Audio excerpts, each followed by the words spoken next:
Kevin Torres's hand locked around her forearm, the grip too tight to be called professional. The senator was generous. He breathed, voice thick with scotch and self-importance. $5,000.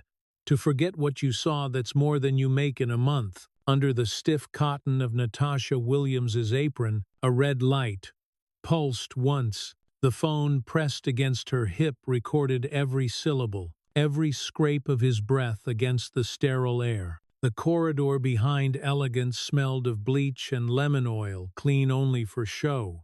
Farther away came the muffled rhythm of jazz and crystal laughter, the sound of people whose dinners cost more than her week's pay. "Let go of my arm, Mr. Torres." Her voice was calm, trained, the kind of calm that disarmed drunks and diplomats alike. She'd practiced it the way others practiced piano hours until perfection, until the tremor disappeared from her throat. Kevin sneered. "You think you're better than everyone else because you smile nice and talk like a college girl." His words slurred together, metal scraping through alcohol. She could feel her pulse against his fingers. Steady, deliberate. 2 years of swallowing insults. 2 years of data. Her breath came slow, inhale, exhale, each beat a metronome for restraint. The phone's weight grounded her, a silent witness. He yanked again, dragging her toward the rear hall where the cameras ended. The swing door shut behind them with a sigh. The air changed, cooler, lonelier. Refrigerators hummed behind the wall like distant engines. "Please," she said, "people will notice. No one notices you." His laugh cracked the stillness. "That's the point, isn't it?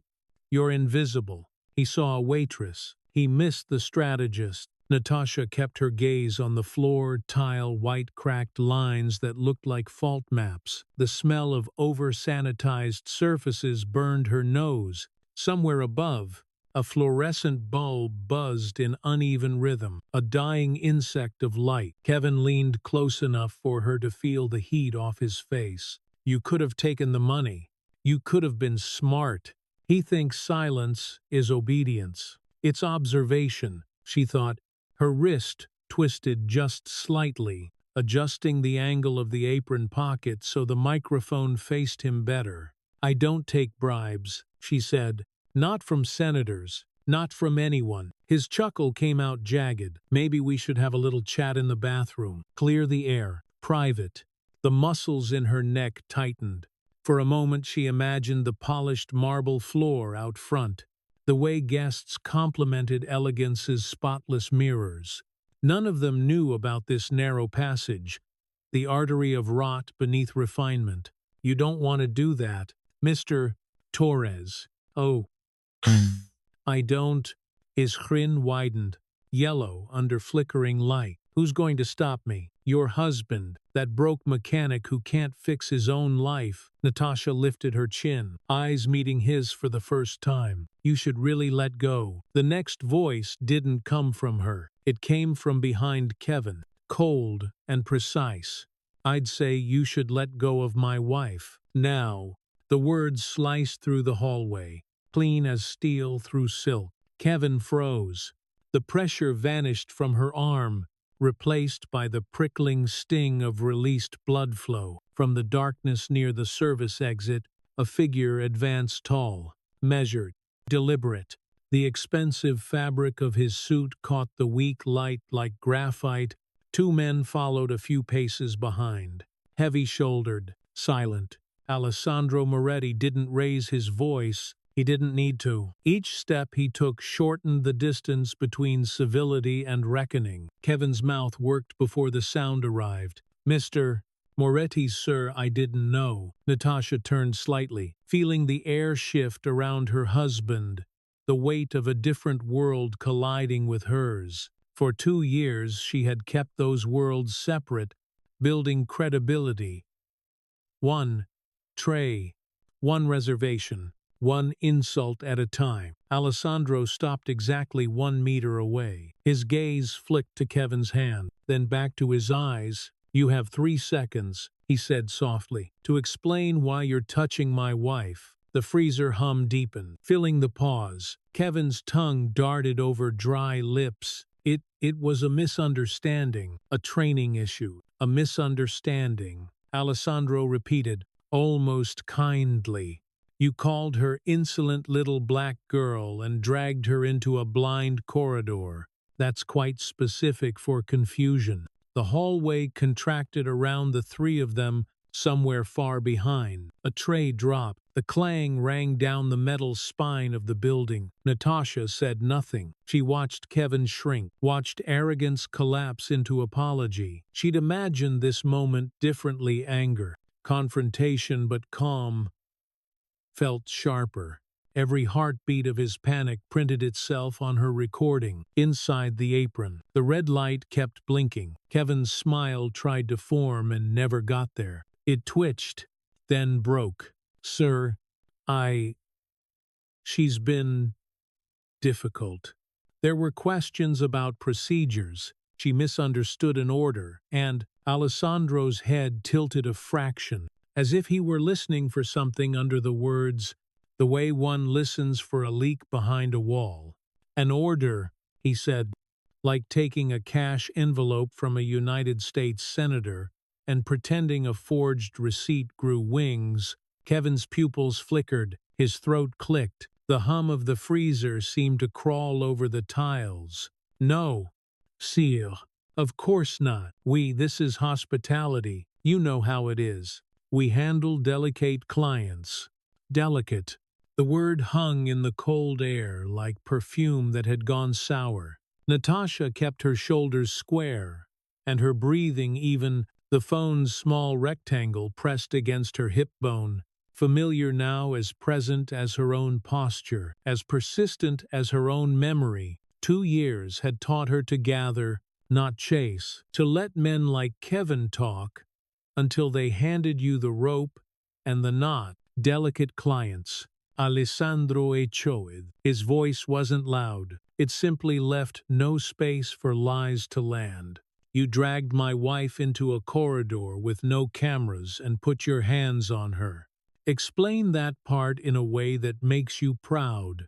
Kevin swayed as if the floor had listed, I meant to correct her, that's all. His eyes slid toward Natasha, looking for an alliance that didn't exist. She's been correcting me in front of staff. It isn't appropriate. Her gaze met his and held calm, level. In another life, she might have wasted energy on fury. Tonight she spent nothing she didn't need. I corrected the numbers, she said, and let the quiet finish the sentence for her. Behind the wall, something churned, an ice maker coughing to life. He tried again, reaching for the only play he had left, familiar contempt. You're just a waitress. Natasha, I hired you when you had nothing. You should be grateful to work at Elegance. Grateful. The syllables arrived, stale. She thought of Maria's quiet hands, making miracles in the steam and heat of the kitchen, of Jessica's shoulders tightening whenever Kevin hovered too close at the wine station. Gratitude had been Kevin's favorite leash. Alessandro's eyes were winter pale. Let's try a different angle, he said. Repeat the words you used when you grabbed her arm. Kevin's jaw moved, but nothing came out. The corridor breathed around them. Bleach, cold air, a faint metallic bite. On the far side of the door, a burst of laughter rose and fell like a wave striking glass. Say them, Alessandro said, not louder, only nearer. Kevin's stare dropped to the floor. I said something stupid. He swallowed. I called her insolent, and Alessandro's patience was engineered.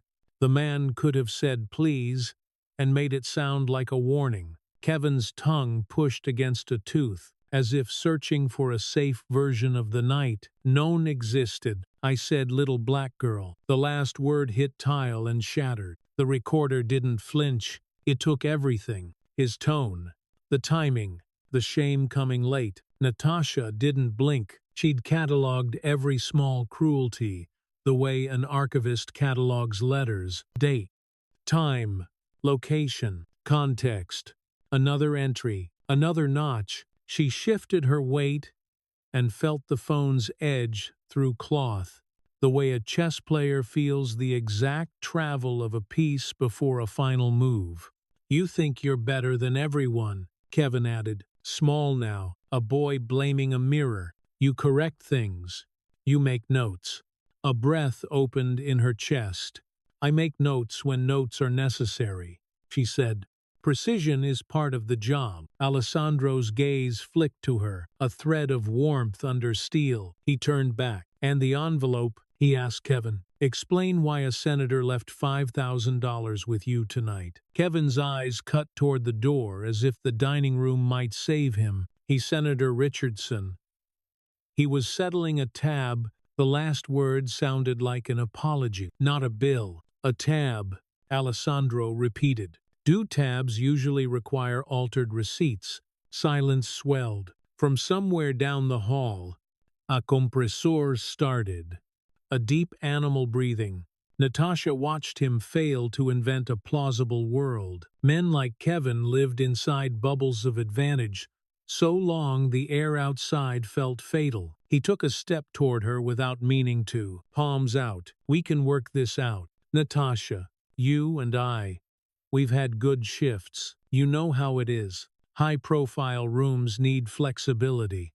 Flexibility. She tasted the word. It tasted like pennies. He had used it to mean whatever protected him. Bend the truth. Bend the rules. Bend the people beneath you until they stopped standing straight. She set her shoulders a degree higher, as if she were carrying a tray above a crowd. Let's not rehearse the past, she said. You're squeezing it to death. His face brightened with the sudden memory of performance. He seemed to remember being liked, being deferred to by men with cards embossed in gold. He turned toward Alessandro, eager, incompetent. Sir, I truly didn't know she was your wife. If I had, that's your explanation, Alessandro asked. The distance between syllables measured like footsteps down a hallway. That if she belonged to a powerful man, you would have kept your hands to yourself. Color crept up Kevin's neck. I meant respect. Respect for your name. Natasha watched that, too. How respect for her only existed in dialogue with a man's shadow. She didn't move. She let the idea meet the cold and stiffen there, brittle as ice. Names can be forged, Alessandro said, and his eyes did not leave Kevin's. Respect cannot. A tremor ran through Kevin's hands. His gaze snagged on the edge of her apron. On the slim outline of the phone, he couldn't quite let himself see. You aren't recording, are you? He tried to laugh. It came out like a cough. Natasha didn't answer. She didn't need to. The quiet made its own point. What he had said already hung like frost in the air between them. He pushed his shoulders back, hunting for the manager's voice.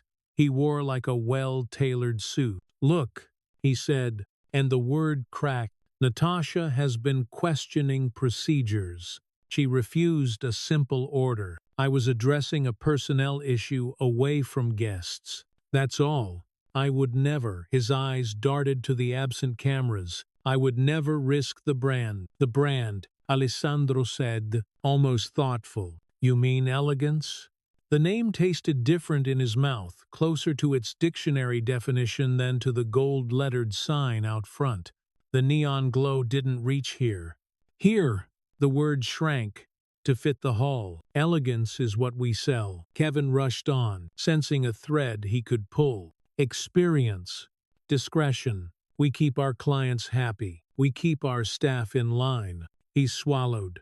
It's not personal. It is now, Alessandro said. For a heartbeat, no one moved. Then a muffled burst of applause leaked through the door from the dining room. Someone had sung a birthday flourish. The sound felt obscene in the narrow space. Kevin's voice shrank to pleading. I didn't know she was yours. She isn't, Alessandro said. She is herself. The sentence landed quietly and rearranged the room. Natasha felt it in the sternum, a new kind of oxygen. She had never needed a witness to validate her. But the sentence placed a mirror in front of Kevin that he could not look away from. He tried. "Anyway, I can fix this," he said. "I can call the senator. He'll explain. He'll tell you it was a misunderstanding, that the cash—" Alessandro stepped the smallest step forward. The leather of his shoe sighed against tile. "You are going to stop saying misunderstanding," he said. "And you are going to stop thinking that other men's names are ladders out of your own hole." Kevin's breath came faster. He looked at Natasha again. For mercy or for arbitration, he couldn't tell the difference. "Natasha, come on. We know each other. Say something." She did. "Let go of the story where you're the manager and I'm the problem," she said. "It's over." His mouth fluttered around a reply and found only fragments. The corridor drew tight around the present tense. He was not at the host stand, not basking in the senator's hand on his shoulder. He was a man in a blind hallway with a woman who had decided to stop pretending. His version counted. He moved before he thought half a step. The old bully gait, then remembered Alessandro and checked himself mid-lunge. The correction made him smaller than any outright retreat could have. The quiet acquired an edge. Underneath, the freezer kept breathing. Distant glass chimed as someone out front toasted something expensive and forgettable. The world kept moving. "Here," time took notes. "Here's what happens next," Alessandro said, almost courteous. "You put your hands behind your back." Kevin flinched. "You can't, I mean—" "You're not. I'm her husband," Alessandro said. "Tonight, that's enough." A draft slipped under the service door. Colder than before, Natasha tasted metal on her tongue. She let the seconds stretch long enough for Kevin to hear them pass. Her hands remained still at her sides. One finger mapped the seam of the apron. "Behind your back," Alessandro repeated. Kevin's fingers twitched, then lifted. The gesture was sloppy, more theater than compliance, the kind of half-obedience that hopes to be mistaken for good faith. "Please," he said, and the word was smaller than he was. Natasha watched the tendons of his wrists, the tremor under his skin. She did not move to help or hinder. She had learned the discipline of letting reality crown a man with his own actions.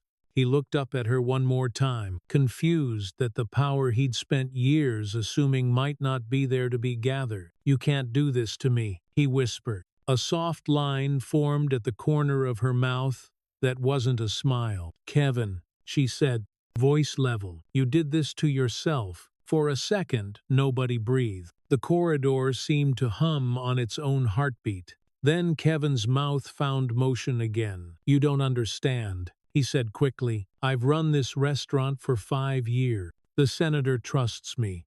He needs discretion. If you make noise, it hurts everyone." Alessandro's answer came so soft it almost wasn't sound. "Noise is what rats fear most." Kevin blinked. "You can't talk to me like that." "I just did." The pause that followed was filled by the steady tick of a refrigeration unit. Natasha felt the vibration through the soles of her shoes. Every tiny mechanical rhythm inside Elegance kept perfect time with the pulse at her wrist. She could almost hear the red dot recording it all, each syllable, each tremor. Kevin's voice wavered. "Mr. Moretti, listen, we're both businessmen.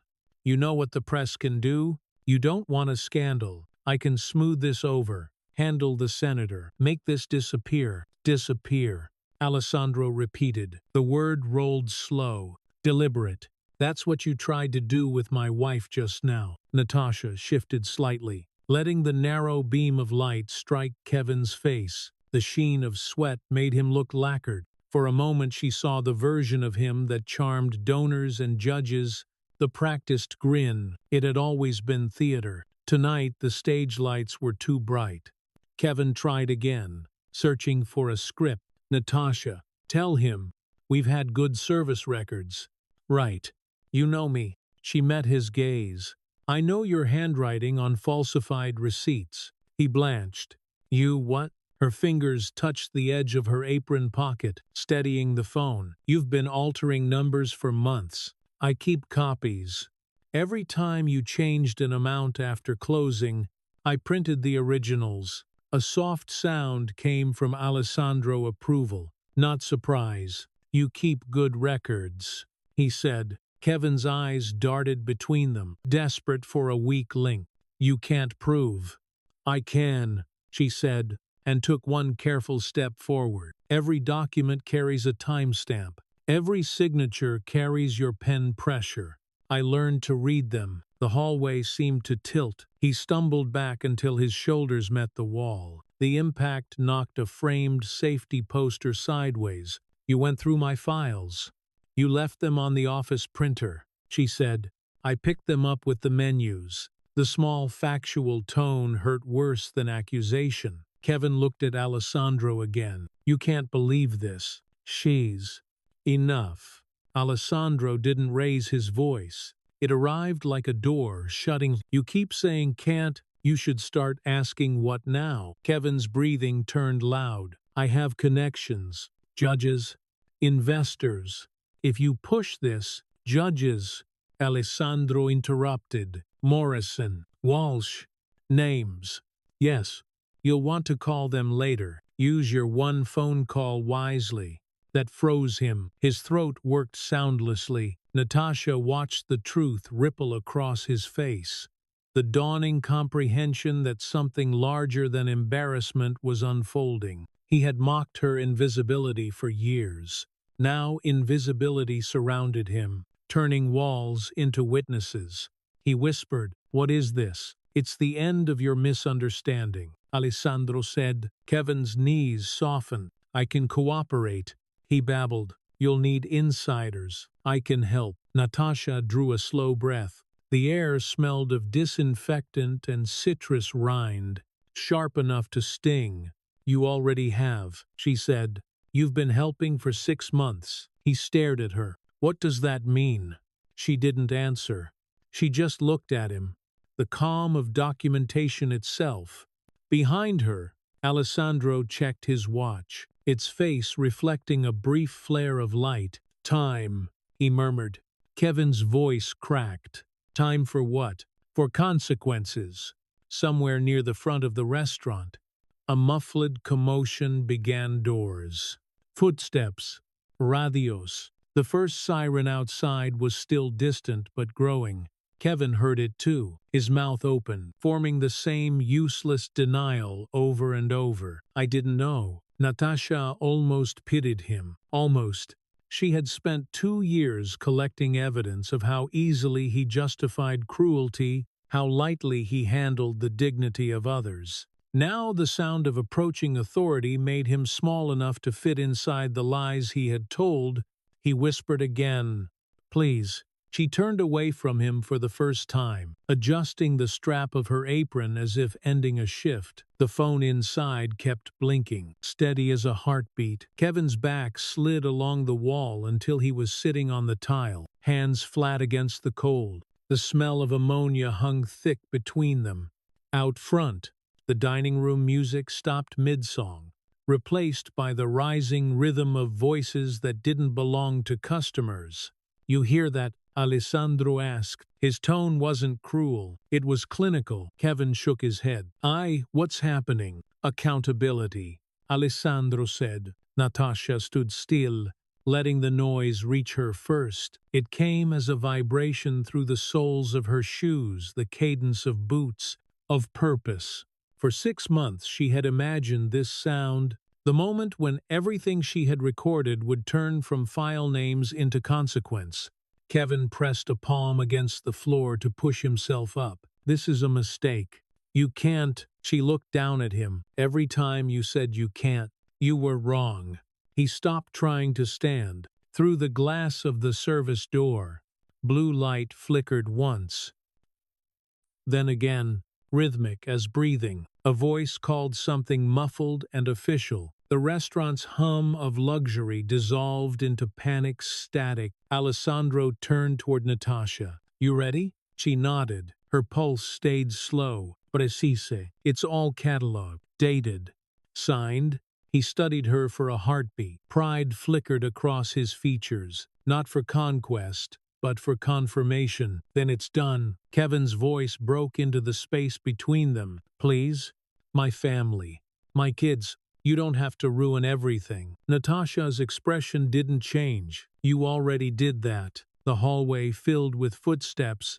2 uniformed officers appeared, followed by a man in a dark suit, carrying a small metal case. The sight drained the last color from Kevin's face. The man in the suit, Michael Santos, didn't need to be introduced. He knelt beside Kevin, his movements as efficient as handwriting. From the case came a folder, a small recorder, and a set of documents stamped with seals still wet from ink. This will be quick, Michael said quietly. You'll want to keep your hands visible. Kevin's lips trembled. Who are you? Legal counsel, Michael said. Not yours. One officer stepped forward, reading from the page with the steady rhythm of someone who has done it before. Words like fraud and discrimination and federal investigation ricocheted off the stainless steel. Natasha didn't look away. She had promised herself she would watch this part, not for vengeance but for proof that patience worked, that silence, handled carefully, could be the sharpest instrument. When the officer said, "You have the right to remain silent," Kevin finally did. The cuffs clicked. The sound was softer than she expected, almost intimate. A closing punctuation. For a moment, nobody moved. Then Alessandro reached out and adjusted the crooked safety poster behind Kevin, the one that listed emergency contacts and evacuation routes. The gesture was absurdly polite. Natasha felt something inside her ease. Not triumph, exactly release. The narrow hallway that had always felt airless now seemed to hold room enough to breathe. Kevin's eyes lifted to her, dazed, searching for the version of her he'd built. The girl who laughed off his jokes, who stayed late to clean what he ignored. She wasn't there. He whispered, "Why?" She met his gaze. "Because I was listening." They led him past her, the sound of shoes against tile, marking the end of a chapter already written. The door swung shut behind them, swallowing the noise of authority, leaving only the hum of machinery and the faint scent of disinfectant. For the first time that night, she noticed her own reflection in the metal door. Steadier than she remembered, she smoothed the crease in her apron, removed the phone from its pocket, and stopped the recording. Alessandro watched her. "You all right?" She nodded. "Yes, I just have one more thing to file." From beside the wall, she lifted a slim black briefcase, the one she carried every night, invisible through familiarity. Its latch gleamed once under the flickering light. Outside, the sirens faded into distance, absorbed by the city. The restaurant's music resumed in another key, softer, as if pretending nothing had happened. Natasha looked at the closed door, at the place where Kevin's shadow had vanished. Then she turned toward her husband. "Let's go home," she said. He offered his hand. She didn't take it right away. Instead, she looked down the corridor one last time, the length of it stretching like a timeline, from the corner where he'd grabbed her arm to the doorway where he'd fallen apart. Every inch of it held a memory she no longer needed. She finally took Alessandro's hand. Together they walked toward the faint light spilling from the dining room. The smell of lemon oil lingered. Cleaner now. Behind them, the corridor emptied of sound. The briefcase by Natasha's side stays closed for now. The night wind outside Elegance carried the thin, chemical scent of rain on marble. Natasha stepped out first, apron folded over one arm, the black briefcase in her other hand. Her pulse had slowed to something manageable, but the skin beneath her sleeve still throbbed, where Kevin's fingers had left their shape. City lights scattered on wet pavement. Reflections doubled the world. Inside, the restaurant's noise had already rearranged itself. Music rising again, staff whispering over silver trays, denial setting in like plaster. The show must go on. Even when the stage is crime scene bright, Alessandro fell into step beside her. He didn't speak at once, and she didn't need him to. Silence between them had its own grammar. Question, answer, reassurance. The hum of distant sirens filled the commas. They stopped under the canopy where valet lights painted everything gold. A single drop of rain landed on her wrist. She wiped it with the edge of the folded apron and realized her hands were shaking, not from fear but from release. He opened the rear door of the car. "You did what you came for," he said. "Not yet," she replied. The phone in her pocket vibrated once. Automatic backup, uploading the file to cloud storage. Leak 1. He doesn't know every insult is already recorded in her apron pocket. The red dot evidence now lived in 6 encrypted copies before the door even closed. They drove without music. Downtown blurred past in streaks of sodium light and wet asphalt. Natasha kept her gaze on the window, the rhythm of windshield wipers syncing with memory. "You're quiet," Alessandro said finally. "I'm cataloging," she murmured. He almost smiled. "You never stop working." "Habit." She opened the briefcase on her lap. Inside, every folder was labeled by date. Nothing decorative, just black ink and precision. At the top sat tonight's entry form, still blank except for the printed header. Incident 43. Manager, Kevin Torres. Alessandro glanced over, one hand steady on the wheel. "You'll file it tonight." She nodded. "Before I sleep, the pattern matters." He knew better than to argue with the word pattern. Patterns were what had built the case. Receipts cross-checked with video timestamps, staff schedules matched to payment anomalies. Every slur catalogued like evidence of a larger disease. By the time they reached the apartment overlooking the river, the city had turned to mist. She slipped off her shoes at the door. Careful habit of someone who had spent half her life in kitchens. The living room smelled faintly of espresso grounds, and paper her kind of comfort. She placed the briefcase on the coffee table, unlatched it, and laid out the evening's pieces. The phone, a second, smaller recorder, the folded apron. Her fingers moved, with ritual precision. Each item faced north. The room's quiet was complete enough to hear her own breathing. Alessandro poured 2 glasses of water, set one beside her, then leaned against the balcony door. "He'll talk before morning," he said. "I don't need him to." She slid the memory card from the phone, sealed it in a transparent envelope, and labeled it with time and location. Everything he could confess, he already said aloud. She pressed play. The recording filled the apartment, Kevin's voice, raw and ugly, echoing through expensive air. "You're going to do exactly what I tell you. You should be grateful." The sound was smaller now, stripped of threat, just data vibrating against consequence. Natasha listened without flinching. Each word carried a timestamp. Each insult carried a purpose. She annotated automatically, pen scratching against paper. The first time she had recorded him months ago, her hand had trembled. Now it moved with the steadiness of procedure. Alessandro watched her, then turned back to the glass door. Beyond it, the river glowed faintly, carrying rain and streetlight. "You know," he said quietly, "most people would have quit, or sued, or burned the place down." She capped the pen. "Most people don't get justice by accident." He looked over his shoulder. "And you?" "I build it." Her laptop chimed. The upload was complete. The file name appeared on the shared drive used by Michael and the federal task force. Another layer of protection, another brick in the wall. Natasha stretched her fingers, realizing they ached. She had been writing or carrying trays or typing for so long that rest felt unfamiliar.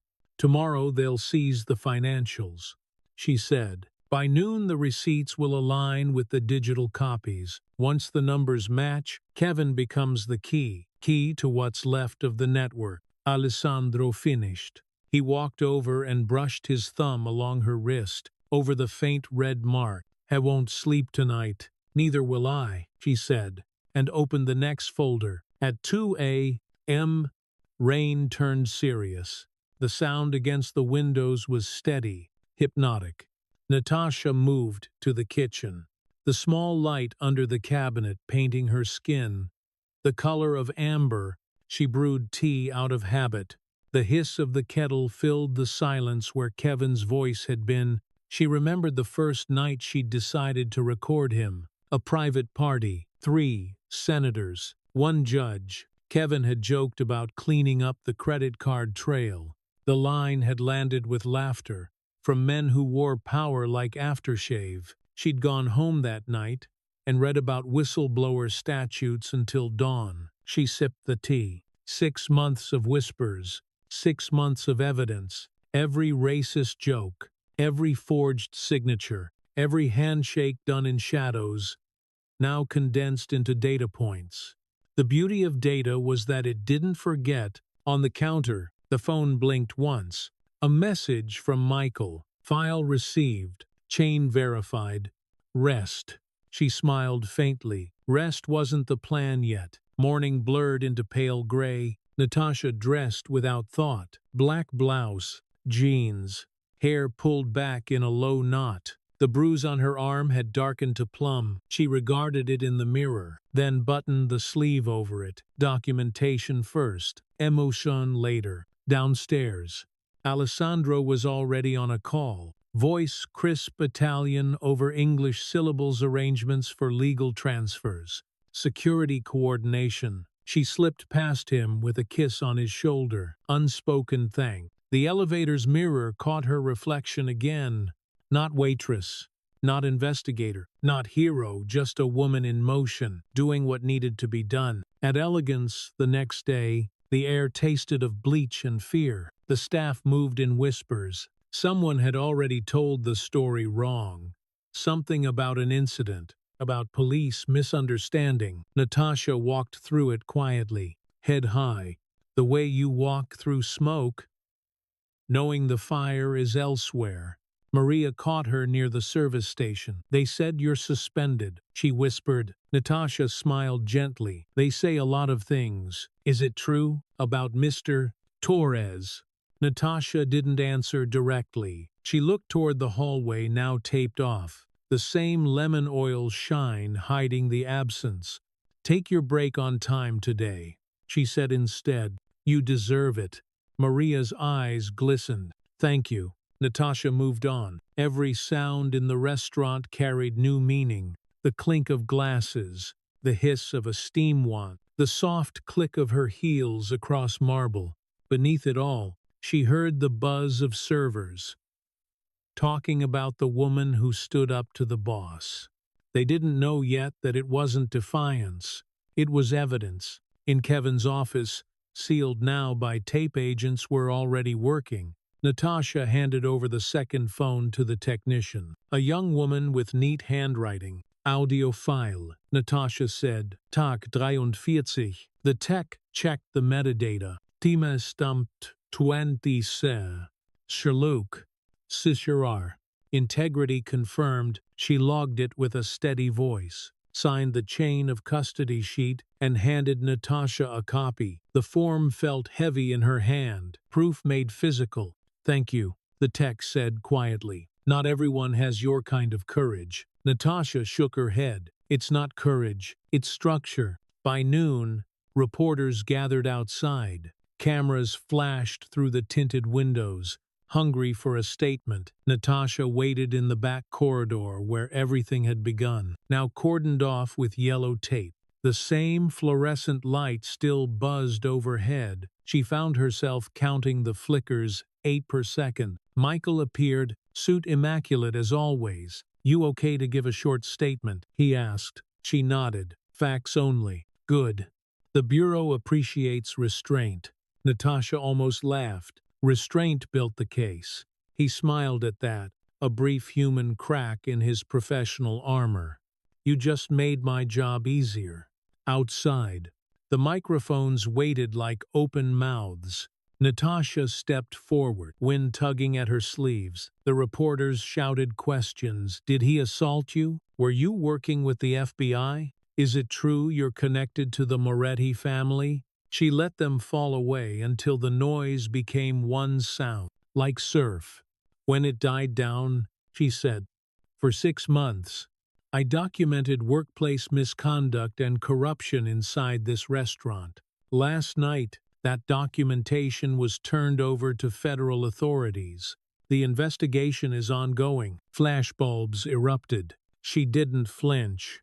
"I will not comment further," she added, and turned back toward the doors. Behind her, someone called, "Why you? Why risk it?" She paused only long enough to answer, without turning around, because someone had to start writing things down back inside. She stopped by the locker room that smelled faintly of detergent and metal hangers. Her locker stood open. Inside, the apron hung neatly on its hook. She touched the fabric once, then reached for the pocket. The phone was gone now, replaced by an empty shape, a ghost of function. She smiled. "Thank you for your service," she whispered to the inanimate cotton, and closed the door. That evening, she and Alessandro met Michael in a downtown office high above the river. The windows caught the last light of day, orange, bleeding into blue. On the conference table lay printouts, each labeled with code numbers and chain signatures. Michael slid one folder toward her. "Initial leak phase complete," he said. "The audio's already syncing with the master case files. Federal timestamp verified. We'll move to phase 2 tomorrow." Natasha read the header, Operation Clean Plate. Internal Corruption Network. Beneath it, her own name appeared under Field Documentation Specialist. Not waitress, not victim. Title enough. She closed the folder. "It's strange," she said softly. "All this noise started in silence." Alessandro reached for her hand beneath the table. "Silence can be engineered," he said. "So can justice." She met his eyes. "Then let's finish engineering it."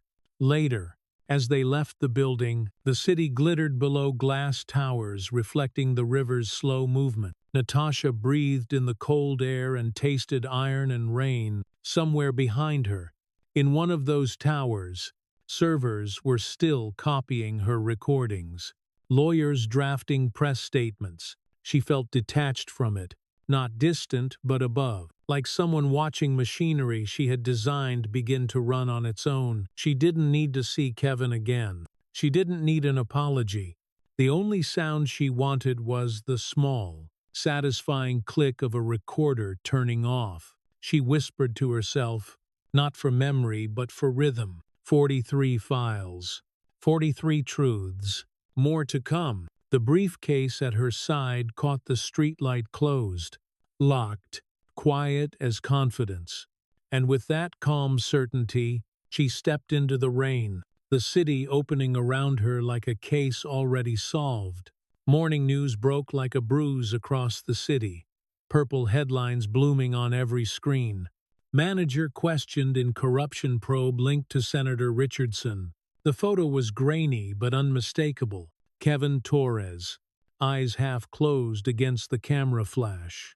A figure caught between outrage and disbelief. Natasha watched the clip without sound while fastening her coat. The silence made it cleaner, almost elegant. One more entry in a log of consequences. She didn't linger. At 8 a.m., she would return to Elegance for final documentation under federal supervision. Loose ends mattered. Downstairs, Alessandro waited beside the car. His suit was charcoal again, armor disguised as civility. "You don't have to go back," he said. "I do," she answered. "The hallway still remembers me." He studied her face. "Then make sure it remembers you on your terms." She nodded once. The drive took 7 minutes. Enough time for the city to reveal its contradictions. Morning commuters ignoring scandal posters, baristas replaying gossip on repeat, an entire metropolis addicted to someone else's downfall. Inside Elegance, the perfume of cleaning solution had been turned up until it stung. New managers in corporate black suits moved through the dining room, speaking in clipped syllables. The once famous jazz playlist was gone. In its place, low classical strings played too softly to hide tension. Natasha signed in at the service desk. The hostess knew. Nervous, handed her a badge marked temporary consultant. It was bureaucratic irony at its finest. The same space that once treated her as invisible now required credentials for entry. In the hallway where Kevin had grabbed her, yellow tape had been removed. The tiles gleamed, only the light still flickered.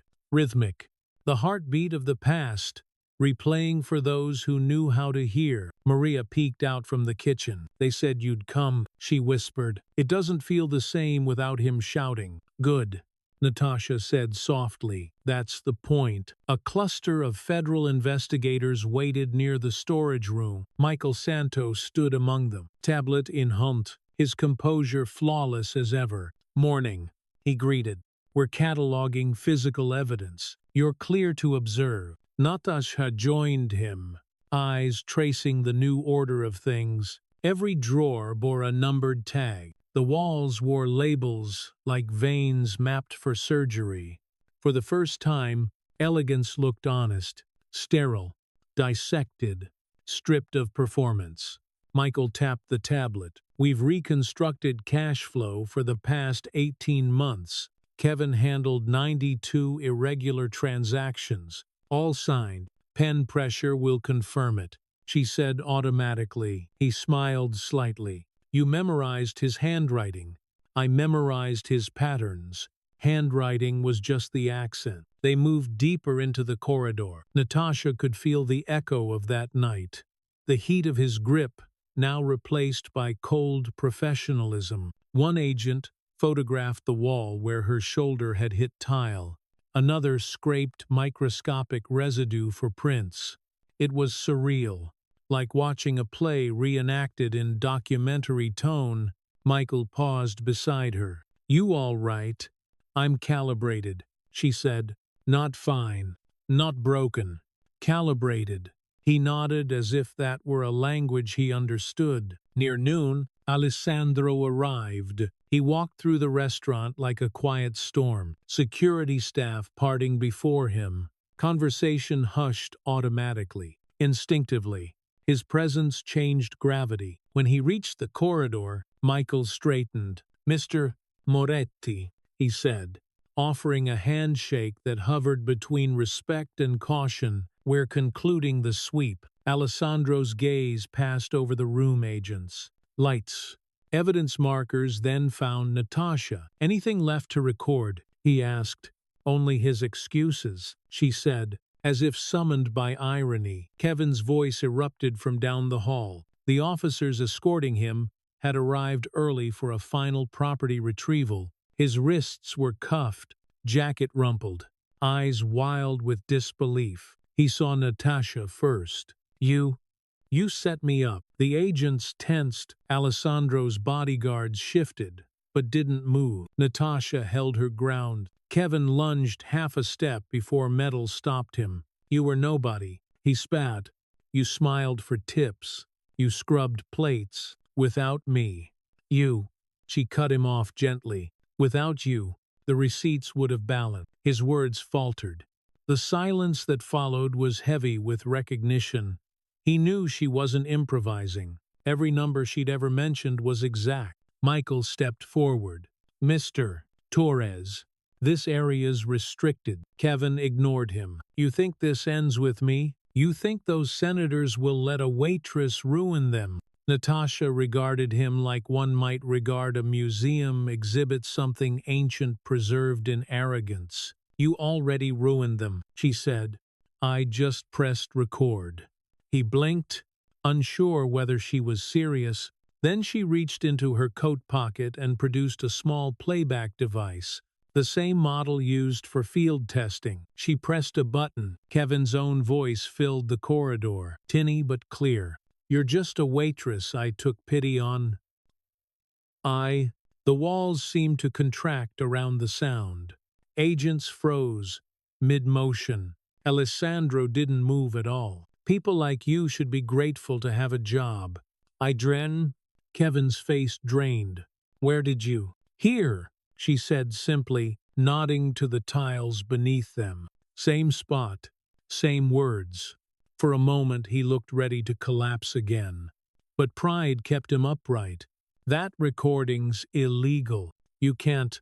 Actually, Michael interjected, voice dry. Illinois is a two-party consent state, but not when one party is committing a criminal act under federal observation. You signed the employee agreement, acknowledging surveillance for quality control. You documented your own crimes. Mr. Torres. The explanation slid over Kevin like ice water. He stared at the recorder, small and merciless. Natasha clicked it off. That was the first of 43, she said quietly. Alessandro stepped forward now, every word measured. Each file is time-stamped and chain-verified. I imagine the Bureau will find them helpful. Michael nodded. They already have. Kevin's knees buckled, the cuffs clinking against each other. The hallway had turned into courtroom, confession booth, and verdict all at once. After they led him away, the corridor fell into hush again. Only the hum of the freezer remained, a background drone like distant thunder. Alessandro exhaled slowly. It's done, he said. Natasha shook her head. It's documented. That's different. She crouched, running a finger along the seam of tile where his outburst had sprayed spit and fear. The cold surface was spotless now, erased. Yet, she knew memory didn't wash away. It archived. Michael closed his tablet. The press will go wild this afternoon. You might want to stay out of sight for a few days. Visibility isn't the enemy, she said. Misinterpretation is. He smiled faintly. You should teach that. Maybe someday, she replied. They left Elegance through the service door, the same path she had taken every night for 2 years. Outside, the city roared with lunch-hour life, unaware that history had just changed in a corridor that smelled of lemon oil. Alessandro offered her his arm. She didn't take it immediately. Instead, she looked back at the metal door. You know, she said, I thought I'd feel lighter, but it just feels quiet. Quiet is honest, he said. They crossed the street to where the FBI vehicles waited. Agents loaded sealed boxes into trunks. Camera flashes followed. Natasha caught sight of Maria watching from the kitchen window, hand pressed to glass, mouth forming a small thank you. Natasha raised 2 fingers in acknowledgement, then turned away. Inside the car, Alessandro handed her a folded newspaper fresh from the curb stand. Her photo hadn't been used yet, just Kevin's glaring under the headline Bribe Scandal Expands. Restaurant manager implicated in federal sting. She folded it back into quarters. They'll turn me into a narrative, she said. You already are one, he replied, but you control the edits. That thought settled like equilibrium. Control wasn't loud. It was precise, like a metronome counting inside her chest. Evening brought interviews she didn't grant, invitations she didn't answer. She spent the hours sorting digital backups, cross-referencing timestamps with receipt numbers. The task calmed her. Data had no ego. It just told the truth when arranged correctly. At 9 p.m., a soft chime from her laptop signaled the first public release press statement approved by the Bureau. The headline glowed. Undercover Waitress provides key evidence in Operation Clean Plate. Natasha read it once, then closed the window. She didn't need the world's applause. She needed accuracy. She turned off the light, leaving only the small lamp by the window. The city shimmered below, each building a filing cabinet of secrets waiting for order. She whispered into the stillness, almost prayer. 43 recordings, 27 photos, 62 reports.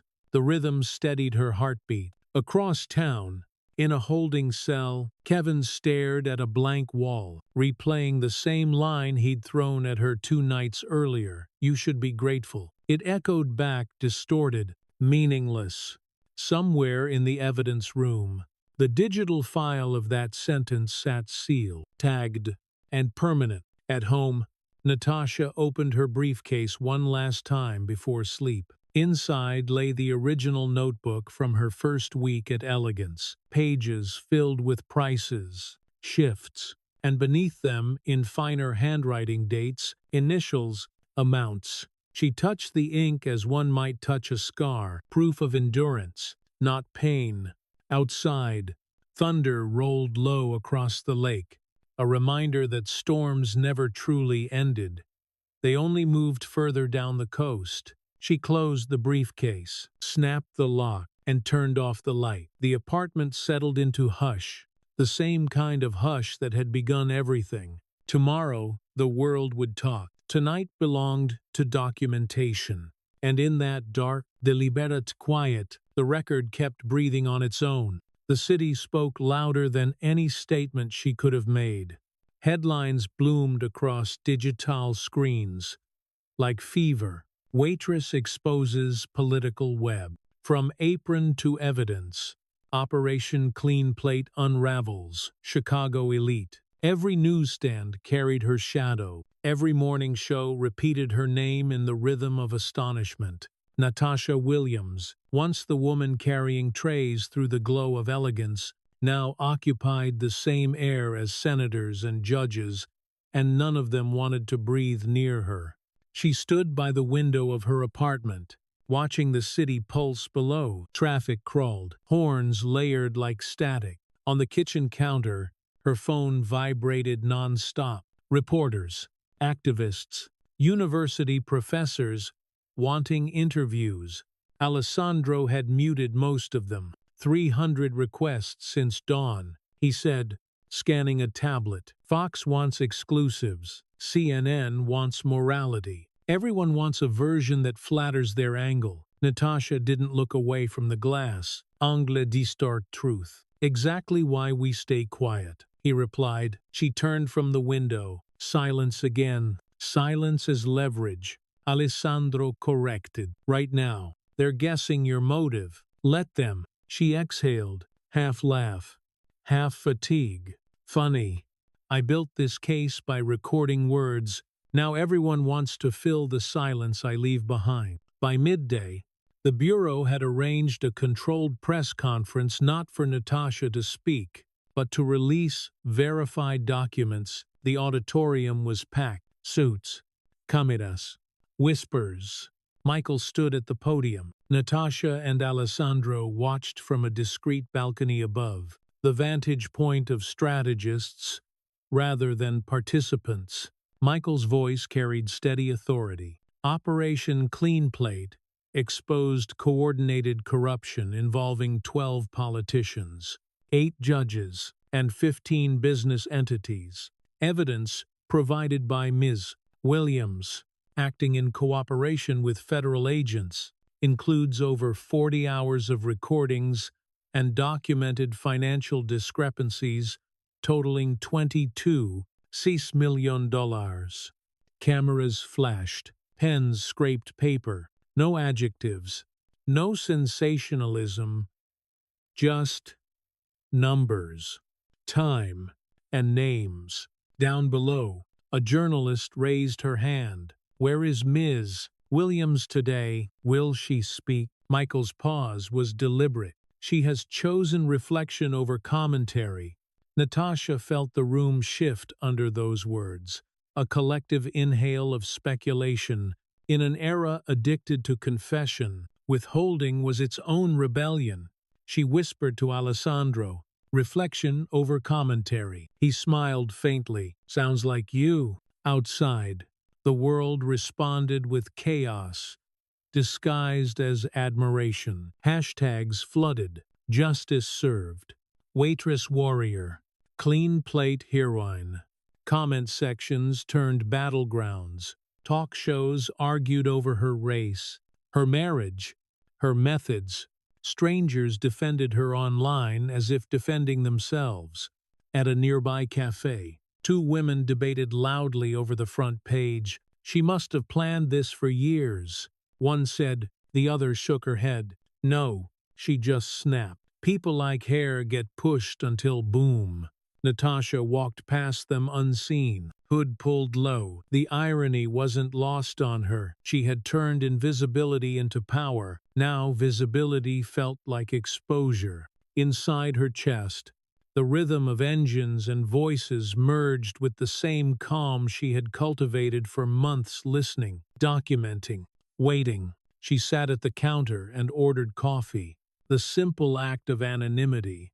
A small victory. The barista recognized her halfway through, pouring, "Wait, you're—" Natasha met her eyes gently. "Someone who likes her coffee black," she said, and the girl nodded, smiling, understanding the code of boundaries. Back home, stacks of letters awaited, some typed, others handwritten, gratitude from people she would never meet. A nurse fired for whistleblowing. A teacher silenced by a corrupt board. A waiter from Detroit who wrote, "You made us believe silence can fight." She read them slowly, one by one, until her eyes blurred. The irony again. Words of others, reclaiming her quiet. Alessandro watched from the hallway. "You don't have to read them all tonight." "I do," she said. "Every one of these is a voice that risked being unheard. I can't ignore them." He leaned against the doorframe. "You realize they're already calling you a symbol." "I'm not a symbol," she said softly. "Symbols are simplified. I'm evidence." At dusk, rain returned, the same thin veil that had accompanied every turning point in her life lately. The city below gleamed like wet film. She opened the balcony door, letting cold air mix with the smell of ink and coffee. From here, she could see the river cutting through downtown, reflecting neon headlines. "Justice in Chicago." Somewhere in the noise of traffic, she thought she heard Kevin's voice, memory, not echo. The last thing he had said before being led away, "You can't destroy me." But destruction had never been her goal. Exposure was. Sunlight didn't destroy, it revealed. Later that evening, Michael arrived carrying a sealed envelope. "The Bureau finalized your statement for record," he said. "You can add a closing remark if you wish. It'll go into the Federal Archive." Natasha unfolded the document. The language was dry dates, case numbers, signatures. At the bottom, a blank space labeled "Personal Addendum Optional." She picked up a pen. The words came slowly but clean. "Invisibility is not weakness. It is reconnaissance." Michael read it, nodded once. "Concise," he said. "That'll resonate." She smiled faintly. It wasn't written for resonance.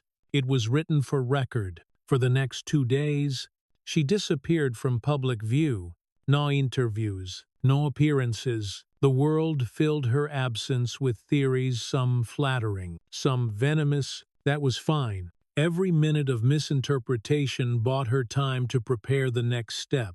On the third night, Alessandro found her on the living room floor, surrounded by files and a blank whiteboard. "You're building something again," he said. "I'm mapping patterns from the correspondence," she murmured. Lines connecting dots in red marker. Dozens of cases of workplace discrimination and corruption, different industries, same anatomy. He crouched beside her. "You're supposed to be resting." "I am. This is what rest looks like to me." He studied the board, the web of names and arrows. "What are you calling it?" She hesitated, then wrote the title across the top. "The Institute." He raised an eyebrow. "You're founding something." "Not yet. First, I'll design the blueprint, training investigators, documenting crimes like mine, teaching people how to record safely." Alessandro smiled, turning method into movement. She capped the marker, turning reaction into reform. That same night, a different kind of knock came to their door, measured, professional. A courier in a dark raincoat handed over a small package. Inside, a silver plaque from the governor's office engraved with 8 words: "For courage, precision, and ethical integrity in justice." Natasha traced the letters with her thumb. "They send medals before apologies," she murmured. Alessandro glanced at her. "You won't attend the ceremony." She shook her head. "Public silence is louder than any speech I could give right now." He understood. Some victories were meant to whisper. The following morning, sunlight fractured through the blinds sharp, clinical, honest. Natasha woke early, brewed coffee, and sat by the window again. On the street below, she saw a delivery van pull up to Elegance. Workers unloaded crates of produce. The restaurant was reopening under new management. Life moved on, unbothered by morality, but altered by evidence. She sipped her coffee and opened her laptop. On the screen, dozens of emails flagged urgent legal internship inquiry. Students wanted to learn from her. Professors offered visiting lectureships. She read each subject line like a pulse, proof that systems could be rewritten from inside. Her phone buzzed again. "Michael." "Good news," he said. "Charges expanded. Richardson pled guilty. Judge Morrison resigned this morning." Natasha closed her eyes. "That's 2 dominoes. More will fall," he said. "The network's unraveling faster than we expected." She watched the steam rise from her mug. That's what happens when the silence breaks in the right direction. At noon, she finally stepped outside. The air carried early spring wet concrete, diesel, possibility. People turned their heads as she passed, recognition flickering, then softening into respect. A man in a delivery uniform called quietly, "Ms. Williams, thank you." She smiled, nodding without slowing. Gratitude wasn't currency, she collected, but it left warmth behind. Across the river, she could already imagine the future. Classrooms discussing her case. Journalists dissecting procedures.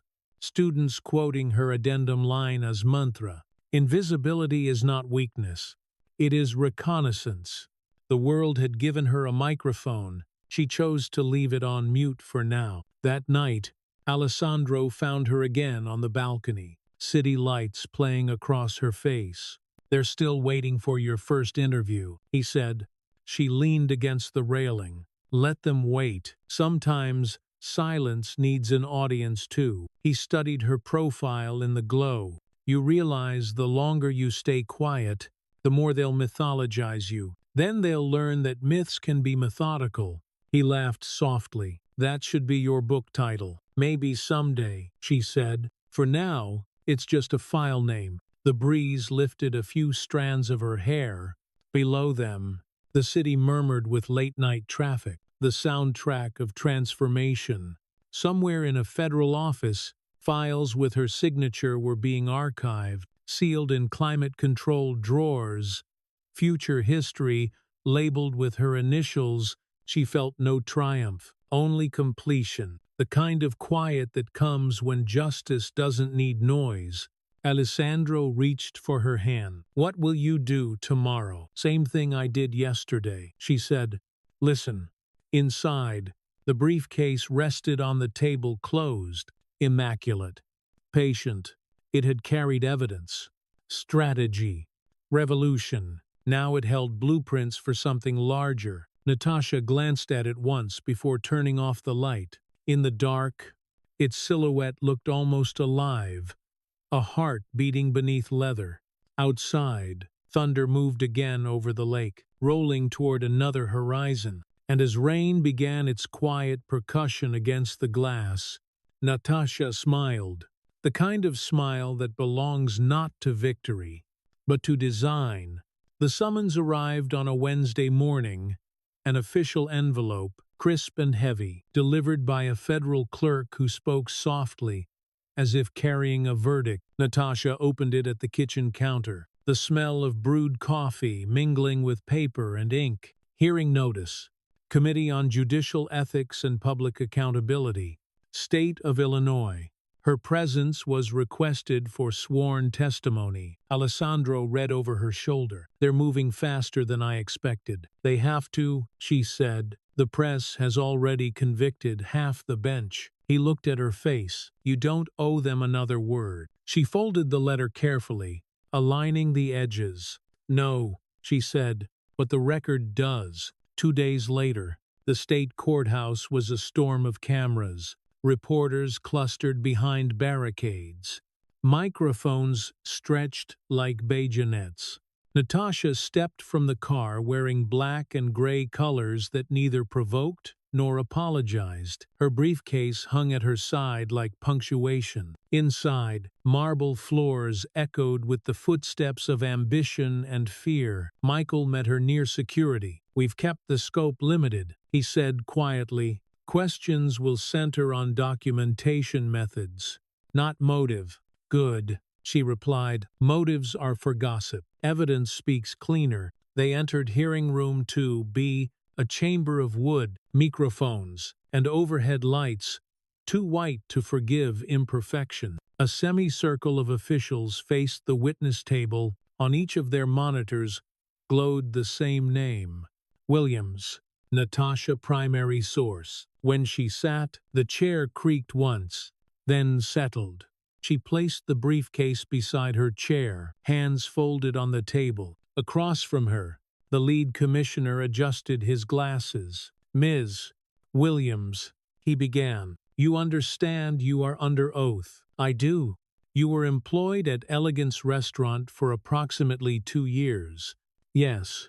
And during that time you recorded conversations without informing management. Yes. A pause. The first ripple of tension. You admit to that freely. Natasha's voice was calm. Documentation isn't concealment. It's clarity. One of the panelists, a woman in a navy suit, leaned forward. Ms. Williams, we're not questioning the moral thrust of your actions, only the legality. I understand, Natasha said, but legality and morality overlap more often than people assume. You just have to write them into the same paragraph. A murmur of restrained laughter traveled through the audience. Even the stenographer smiled before catching herself. Michael sat behind her, silently flipping through binders. Each tab a month, each page a timestamp. The panel's questions sharpened. How many individuals did you record? 18. Were any aware? No. Why continue working under those conditions? Natasha hesitated only to breathe. Because patterns need duration. You can't prove corruption with fragments. You need repetition. People confess most reliably when they think no one's listening. A man at the far end, a senator with a face built for soundbites, cleared his throat. Ms. Williams, are you aware your recordings exposed not just your employer, but elected officials? Yes, she said. That was the purpose of recording officials engaged in illegal transactions. He shifted uncomfortably. Some would call that entrapment. I never invited corruption, she replied. I just stopped pretending it wasn't happening. The words landed like small detonations. Pens scratched faster. At midpoint, the commissioner called a recess. Reporters poured into the hallway. Microphones sprouted again like weeds. Natasha remained seated, sipping the water they'd placed before her. Alessandro approached quietly. Half the country is watching live, he murmured. Then let them watch someone stay calm, she said. He smiled faintly. You're rewriting media training. She looked up at the cameras behind the glass window.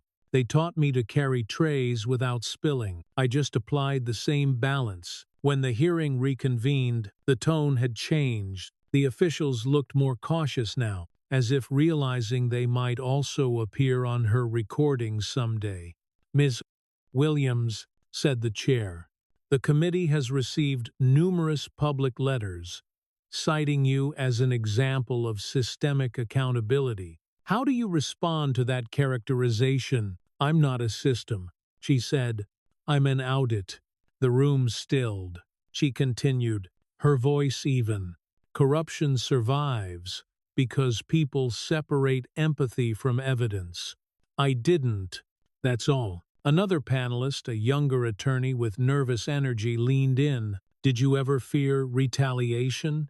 Fear isn't absence of courage, she said. It's measurement. It tells you how close you are to the truth. He nodded slowly, disarmed by the precision of it. In the final 30 minutes, they played a short compilation, fragments of her recording, synchronized with receipts and digital timestamps. Kevin's voice filled the speaker's ugly, confident, oblivious. Then the senator's smoother tone, trading envelopes. Speaking of arrangements, the evidence rolled like a dark symphony. The panel listened in silence, broken only by the soft clack of the stenographer's keys. When it ended, the chair folded his hand. Thank you, Ms. Williams. This committee will deliberate. Before we recess, is there anything you wish to add for the record? Natasha looked at the rows of faces, officials, press, strangers whose futures would be measured against what she said next. She thought of Maria washing dishes in the kitchen that night, of Jessica the sommelier, of every quiet worker convinced that silence was survival. Yes, she said finally, for the record, silence can be strategy, but it must end in sound. Then she stood, the briefcase following like an echo. Outside, the courthouse steps were flooded with noise. Cameras flashed. Voices overlapped. Ms. Williams, do you plan to sue? Are you entering politics? Is it true you worked undercover for the FBI? She paused just long enough for microphones to lean closer. I'm still listening, she said simply, and kept walking. Alessandro's car waited at the curb. When the doors shut, the noise dulled to a manageable hum. For the first time all day, she allowed herself a long exhale. You handled them like a maestro, he said. They just wanted music. She replied, I gave them rhythm instead. That evening, the footage of her testimony aired nationwide. Analysts dissected her tone, her composure, her phrasing. One commentator called it the calmest dismantling of power ever televised. Another accused her of weaponizing professionalism. Natasha didn't watch. She sat at her desk, compiling the next archive, a compressed drive labeled Hearing Backup 1. She logged each segment with timestamp and checksum. Procedure was her lullaby. Michael called around 10. The committee's early verdict will go public tomorrow. Expect exoneration and commendation. Commendation. Yes, they want to frame it as civic duty. She smiled faintly. They'll learn that duty and dissent can look alike. Will you attend the announcement? No. Let them own the sound this time. Midnight. Rain again. Soft but relentless. Natasha stepped onto the balcony, letting droplets cool her skin. Somewhere below, a siren wailed. Not fear, just distance. She thought of Kevin, now serving months that would feel like years. Thought of Richardson, Morrison, all those names that once filled menus and handshakes, each now a case file, a pattern completed. Inside, Alessandro switched off the news. They're calling you the quiet revolution. She turned. Revolutions are noisy. I prefer revision. He laughed softly. Revision wins award. Revision prevents repeats. She corrected. The next morning brought the headline she expected. State panel praises Williams, recordings legal, actions in public interest. On second, below it, a smaller line. Governor recommends statewide audit protocols based on Operation Clean Plate. Natasha folded the paper once, neatly, and placed it in her briefcase. The case clicked shut, with the same satisfying finality as handcuffs. Alessandro poured her coffee. So what now? Professor of silence. She looked out the window where sun finally burned through weeks of cloud. Now, she said, we teach. That afternoon, she visited Northwestern University, The same campus where she had once been a quiet graduate assistant filing attendance sheets. Now banners bore her name beside the university seal: guest lecture, strategic documentation, and ethical infiltration. The auditorium was packed. Students sat forward, phones ready. When she stepped on stage, applause swelled, then quieted as she raised one hand. "I don't tell stories," she began. "I build timelines. Every injustice has one: events, reactions, evidence. If you want to fight corruption, don't argue.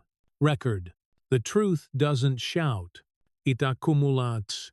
Her words carried the weight of lived precision. In the front row, Michael watched, proud and exhausted. Alessandro sat beside him, expression unreadable but eyes soft. Natasha continued, "People think the most powerful moment is the confrontation. It isn't. It's the preparation, the months of patience no one applauds. That's where justice hides until it's ready." A pause, long enough for the room to breathe with her. "When I was underestimated, I learned two things," she said. 1. Invisibility is surveillance. 2. Silence is design. Use both wisely. The hall erupted in applause, sustained, reverent. But Natasha only nodded once and stepped back from the podium. Some truths didn't need an encore. Later that night, alone in her office, she opened a new folder on her computer. Institute. Draft 1. Inside, she began typing. Mission: to train investigators in ethical undercover work focused on discrimination and corruption across industries. She wrote for hours, the click of keys steady as rainfall. Each sentence felt like blueprint and closure. When she finally stopped, dawn was coloring the edge of the city pink. She closed the laptop, stretched, and whispered to the quiet room, "Justice signs in cold ink." Then she reached for the briefcase, old, reliable, and set it beside the desk again, ready to be filled with new evidence, new reforms, new beginnings.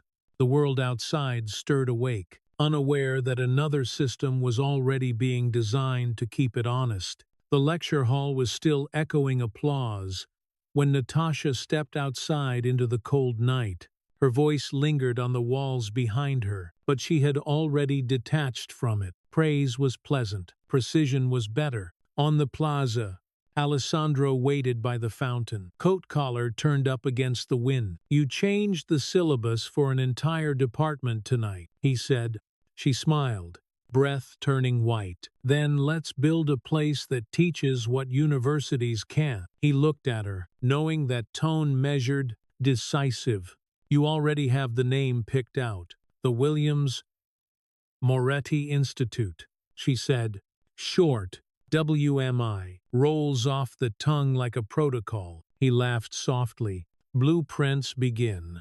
3 weeks later, the first office opened in a former newspaper building near the river. The air still smelled faintly of ink and deadline sweat. Natasha loved it instantly. Rows of abandoned desks became drafting tables. The old press room turned into an archive. She insisted on keeping the giant clock on the wall, its second hand loud enough to discipline thought. Maria arrived first, sleeves rolled up, eyes bright. "Never thought I'd leave a kitchen for this," she said. "You never left work," Natasha replied. "We just changed the tool." Jessica, the former sommelier, joined a week later, bringing her laptop and a dry sense of humor. From wine lists to witness lists, she joked. Progress. They were the first hires, people who had seen corruption up close and survived its vocabulary. Natasha wanted that. Textbooks couldn't teach intuition born of humiliation. The first day, she drew on the whiteboard 3 circles, intersecting like a Venn diagram. Documentation, procedure, ethics, she said. Every investigation that fails forgets one of these. Maria raised a hand. And courage, that's the space in the middle, Natasha said. For hours they debated protocols, when to record, how to preserve metadata, how to file without exposing victims. The conversations felt like rehearsals for justice. At sunset, Alessandro stopped by with takeout coffee. "You've been talking for 9 hours, he said, designing silence. She answered, smiling. It takes volume to make it precise. News of the Institute spread quietly, first academic journals, legal blogs, podcasts titled From Waitress to Watchdog. Then the momentum turned kinetic. Philanthropists called, foundations offered grants. She accepted none without conditions, spelled in writing. Transparency is expensive, she told Alessandro one evening, reviewing contract. But so is secrecy. I prefer to know my debt. Michael visited often, half lawyer, half friend. You've built the cleanest bureaucracy I've ever seen, he said, flipping through a folder. That's the point, she replied. Corruption hides in clutter. We'll keep our desks as clear as our conscience. He laughed. You realize auditors will love you and fear you. That's balance, she said. By February, WMI had its first training cohort, 22 applicants from across the country, teachers, paralegals, journalists, even a small-town cop. Natasha addressed them in the repurposed press room. You're not here to chase villains, she began. You're here to learn how systems confess. Every file, every receipt, every careless email. Someone's story is trapped inside. We listen until it talks. A young woman in the front row asked, how do you know when to stop recording and start acting? Natasha thought for a moment. When the evidence can walk without you, she said. They nodded, scribbling notes. She noticed their pens shaking slightly, the same tremor she'd once hidden under trays. At night, the building glowed from a single floor, the rest of the city dark. Natasha often stayed until dawn, rearranging lesson plans, writing case studies.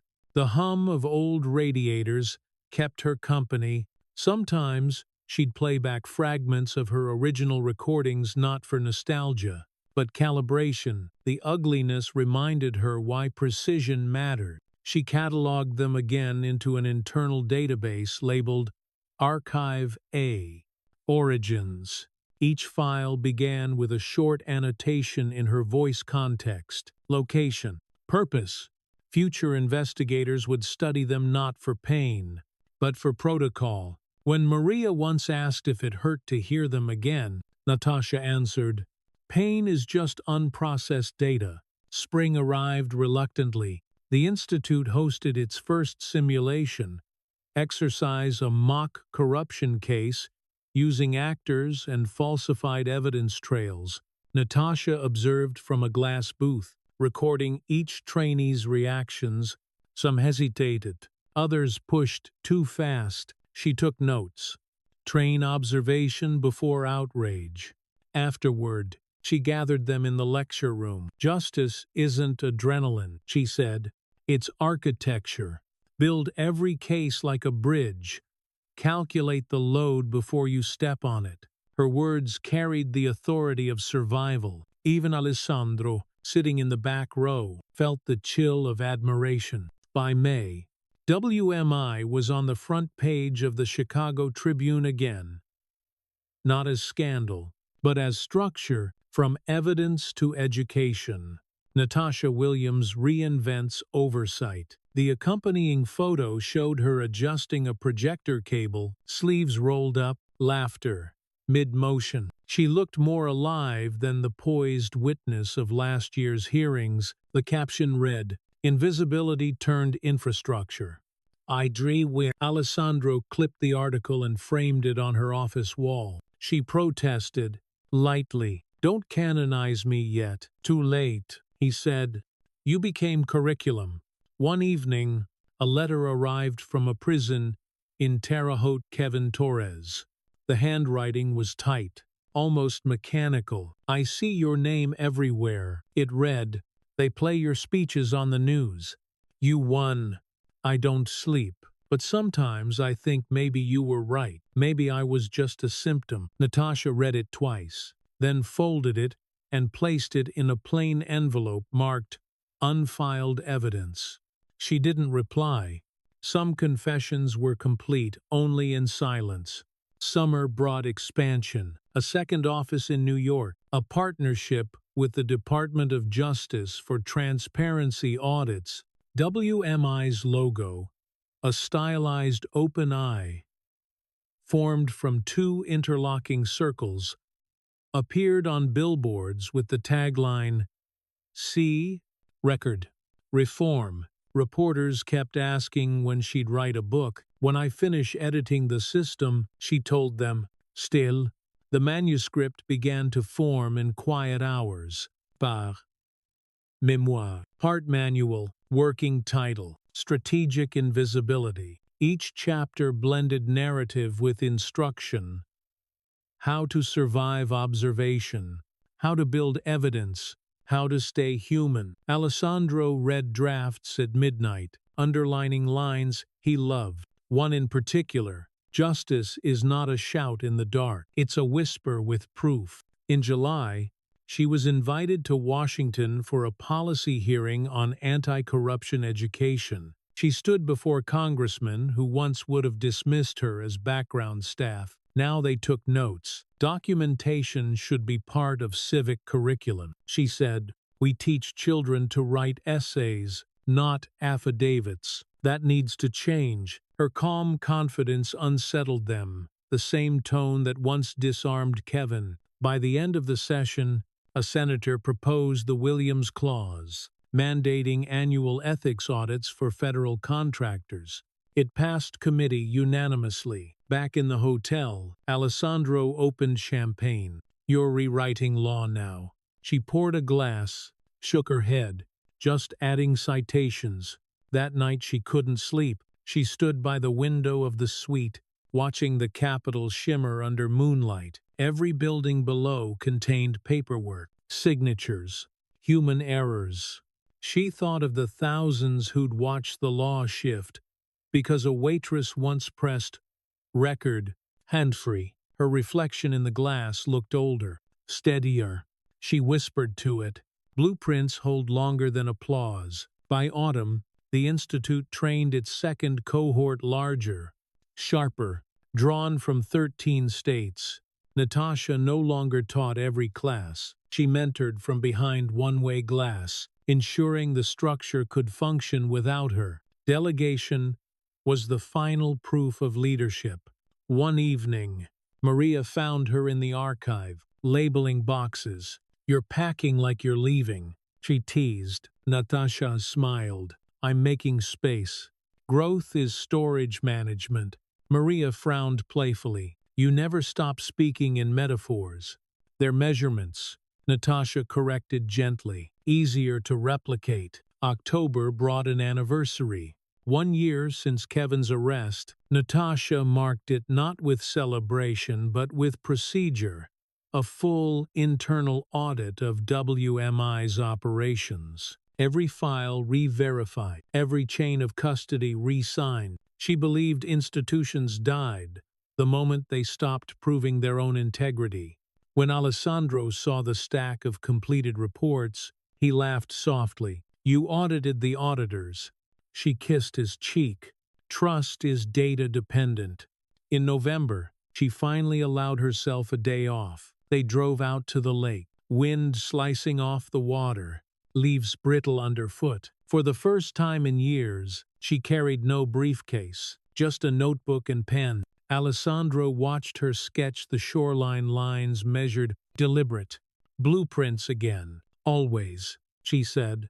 "Even peace needs architecture." They walked in silence, the kind that meant understanding. The sky dimmed into amber, and for a moment the entire horizon looked like a page waiting for her signature. Back in the city, the Institute lights burned late as usual. From the street, they formed the shape of a beacon, each window a note of purpose. Natasha stood by her office window, watching students leave, their laughter echoing down the corridor. The sound felt like legacy and rehearsal.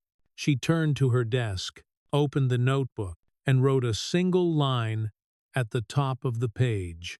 Blueprints become buildings only when others walk inside. Then she closed it, switched off the lamp, and let the city's reflection claim the glass down below. Her name glowed faintly on the building's front, Williams Moretti Institute for Ethical Investigation.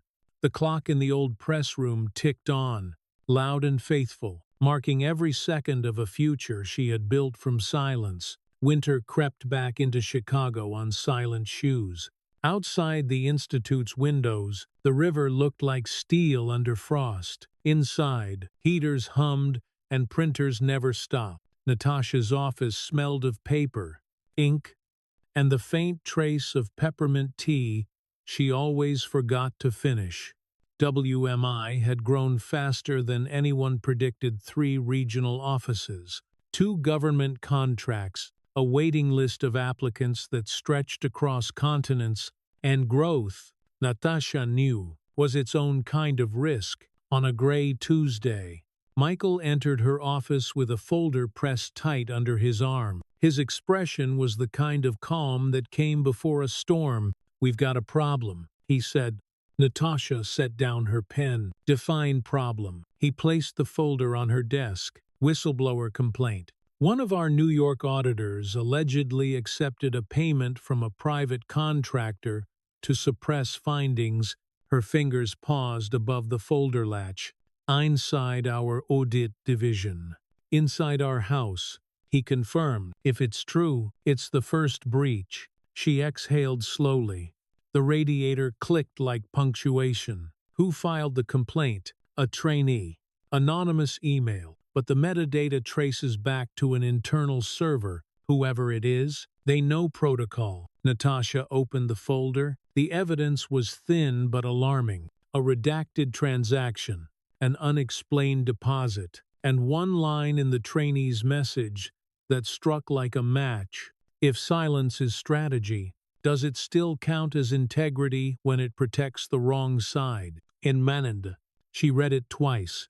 Then she stood, "Assemble the internal review team," she said. "We start tonight." By evening, the press had already caught wind. Whistleblower questions ethics at Williams Moretti Institute.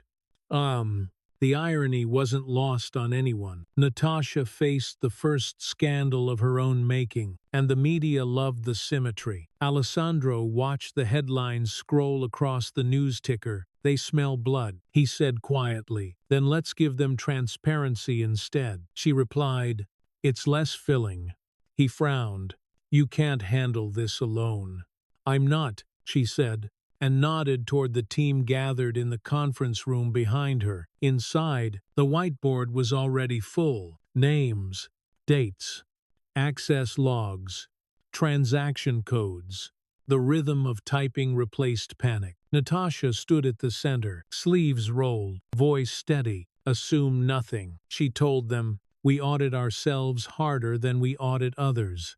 If this place fails, it will fail clean." Maria looked up. "Do you think it's true?"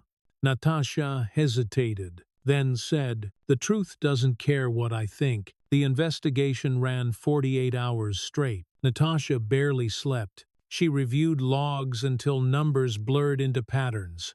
At 3 a.m. on the second night, a detail caught her eye: metadata from a deleted internal memo that shouldn't exist. She enlarged it on the screen. The timestamp matched the alleged payment date. Attached was a single line of text from the accused auditor: "Keep this between us. Optics matter more than findings." And, his stomach tightened. Optics, an unforgivable word in her vocabulary. Michael read over her shoulder. "That's our smoking gun." "No," she said. "That's our infection." She printed the file, initialed the corner, and sealed it in an evidence envelope. The old motions returned like muscle memory document. Date. Protect chain of custody. Procedure was her prayer. Morning came pale and merciless. Reporters had camped outside WMI's headquarters. The front desk rang non-stop. Natasha ignored it all. At 10, she called a press briefing. Maria and Jessica tried to talk her out of it. Let the Bureau issue a statement. Jessica urged, "You don't owe the public a confession for something you didn't do." Natasha buttoned her blazer. "I don't confess. I clarify." When she stepped up to the podium, the noise fell instantly quiet. Flashbulbs pulsed like heartbeats. "I founded this institute to prove that systems can regulate themselves," she said. "That begins here. An internal auditor is under investigation for compromising an ethics report. Evidence will be turned over to federal authorities within 24 hours. Until then, our files are open to independent review." A reporter shouted, "Ms. Williams, doesn't this undermine your own credibility?" She met his eyes. "Credibility isn't perfection," she said. "It's consistency. We correct the moment we detect deviation." Another asked, "Do you regret creating the institute now that it's under scrutiny?" She smiled faintly. "No. Scrutiny was the point." Then she stepped away from the microphones. No dramatics, no exit lines, just precision. The video went viral within hours. Commentators called it a masterclass in accountability. But the praise didn't comfort her. She was measuring damage, not applause. That night, the building felt different.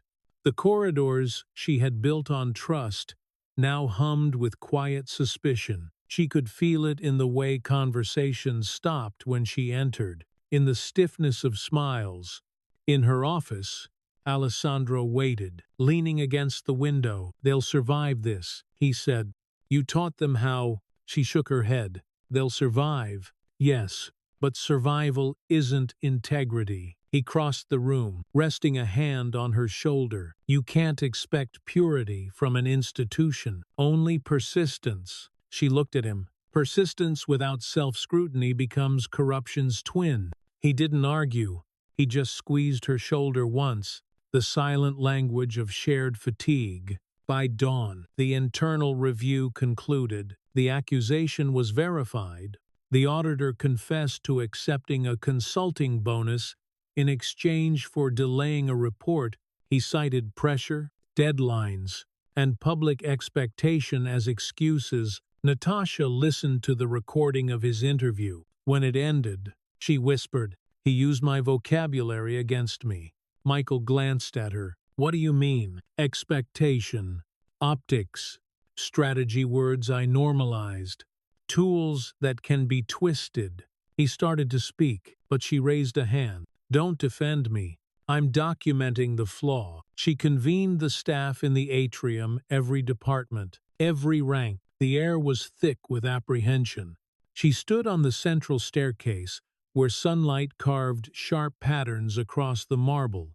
"One of us broke protocol," she began, "not because he was evil, but because the system rewarded efficiency over honesty. We all contributed to that culture, myself included." Murmurs rippled through the crowd. "I built WMI to be incorruptible," she continued. "That was arrogance. No structure is immune to the people inside it, so we will rebuild not to erase the mistake, but to design around it." A young trainee raised a tentative hand. "Ms. Williams, does this mean you'll step down?" Natasha looked down at her. "No. It means I'll stand still while everything else gets audited." The room was silent. Then, slowly, they began to applaud, not celebration, but recognition. A human leader, not a flawless one. Sometimes integrity sounded like fatigue. 2 weeks later, the report was public. WMI had fired the auditor, returned all compromised funds, and implemented a new triple verification policy. The scandal that could have destroyed them became a case study in crisis management. Yet Natasha didn't feel relief.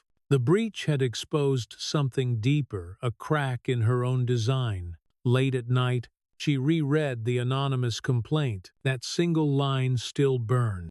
If silence is strategy, does it still count as integrity when it protects the wrong side? End of sentence. She copied it onto a note card and pinned it above her desk. A permanent question. In December, she was invited to a televised forum on ethics. The moderator asked the inevitable question, Ms.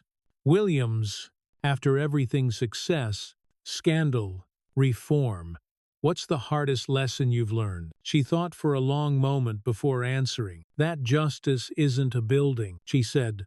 It's a maintenance schedule. The audience laughed softly, not understanding the weight behind the metaphor. But Alessandro, watching from backstage, smiled.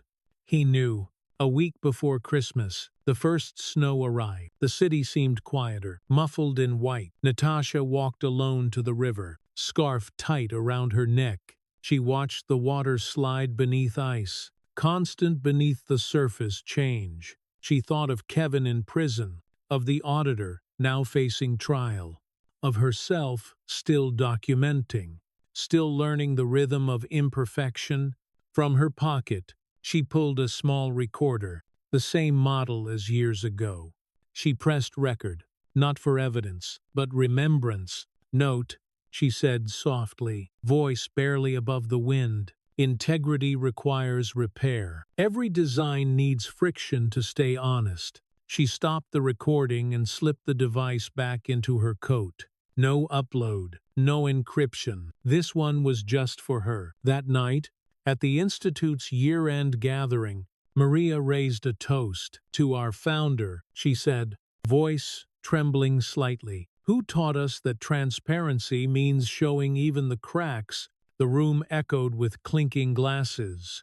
Natasha smiled, lifting hers but not drinking. The warmth of the gesture mattered more than the taste. As she looked around students, staff, new investigators, she felt something steadier than pride, resilience as policy. Later, alone in her office, she turned off the lights and watched the city through glass.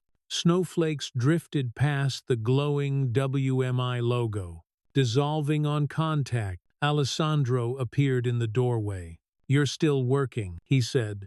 Always, she whispered. He walked closer. So what happens next? She looked at the skyline reflected on the window, the lights, the motion, the constant need for order. Next, she said, we teach the cracks how to hold weight. He smiled. That's not in the handbook. It will be, she said. The clock in the hall ticked past midnight. Precise as ever, Natasha closed her eyes, hearing its rhythm align with her heartbeat, imperfect, persistent, alive. The year turned quietly. Snow melted into gutters, and with it went the last whisper of scandal. Inside WMI, the air changed lighter, not from relief but from recalibration. Every breach had become a lesson. Every lesson a line in the new manual. Natasha moved slower now, not from exhaustion, but design. She'd learned that reform didn't need acceleration. It needed accuracy. One Monday morning, Maria entered her office carrying a flash drive. You'll want to see this, she said, setting it beside Natasha's laptop. The screen came alive with a map dots glowing across continents. Cairo, Oslo, Mumbai, Toronto, São Paulo, each one pulsed with the same tag, WMI Satellite Inquiry. They're replicating our model, Maria explained. Journalists, civic groups, even universities. They're using our open-source framework to audit local corruption cases. Natasha studied the map. A network, she murmured. Unlicensed but alive. Maria smiled. You didn't just build an institute, you built a language. That afternoon, a video call filled her screen faces from 6 time zones, each framed by mismatched lighting and determination. A reporter from Lagos spoke first. Your verification protocol saved my team. We exposed an embezzlement ring without losing anonymity. A woman from Warsaw added, your metadata standards made our court accept digital recordings for the first time. Natasha listened. expression unreadable. But something bright flickered behind her composure. "This isn't my network," she said finally. "It's ours. Just remember, the method only works if you keep it clean. No weaponizing evidence, no selective leaks." The call ended with applause, transmitted through lagging microphones. The sound was imperfect, but true. Weeks later, WMI hosted its first Global Integrity Forum. The building buzzed with accents, paper lanyards, and cautious optimism. Banners read, "Accountability without borders." Alessandro managed logistics with the precision of a conductor. 47 delegates confirmed, he said, scanning his tablet. 5 from governments, 10 from NGOs, the rest journalists and auditors. "Anyone from the private sector?" Natasha asked. 2, he said, both under aliases. She smiled. "That's how you know they're serious." The opening session took place in the converted press room, the same one where she'd once drawn 3 circles on a whiteboard. Now, the room was lined with translation booths and screens displaying live captions in 6 languages. Natasha stepped to the podium. Cameras flashed, but she ignored them. "1 year ago," she began, "we learned that even institutions built on transparency can cloud over.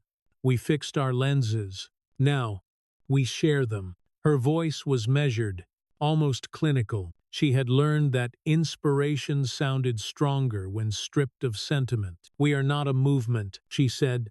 "We are maintenance crews for truth.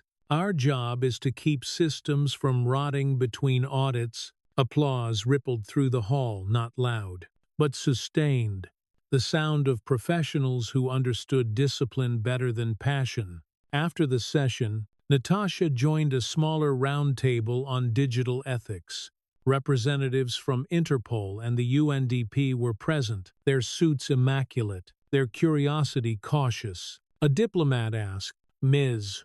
Williams, with your methods spreading globally, how do you ensure they're not misused?" "By keeping them open," she replied. "Opacity breeds abuse. Transparency breeds accountability even of the transparent." Another official frowned. "That's risky. You could lose control." "I never wanted control," she said.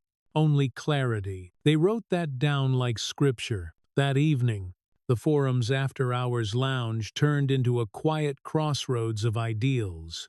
Maria sat beside a Tunisian activist, trading stories about covert documentation in hospitals.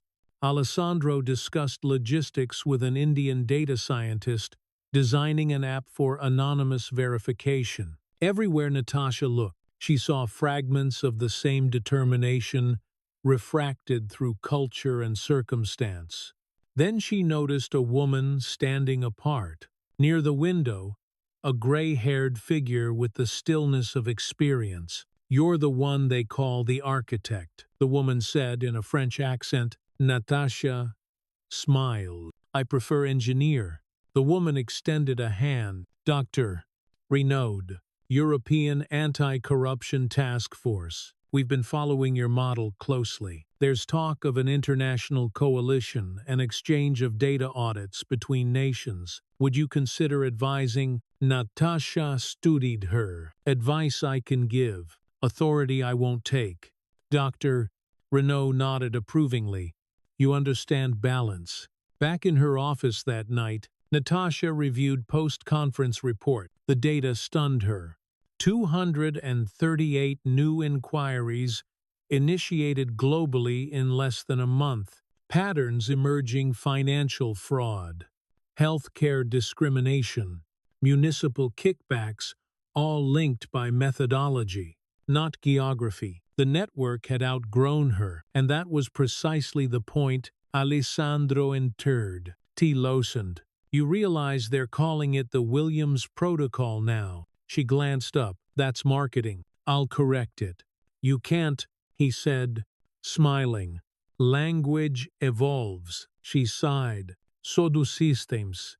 I just hope it evolves ethically. But evolution rarely obeyed ethics. 2 weeks later, a headline broke from South America. Local officials claim Williams' protocol used to justify illegal surveillance. Another followed from Europe. Data leak raises questions about global audit network. Michael called immediately. They're twisting your model.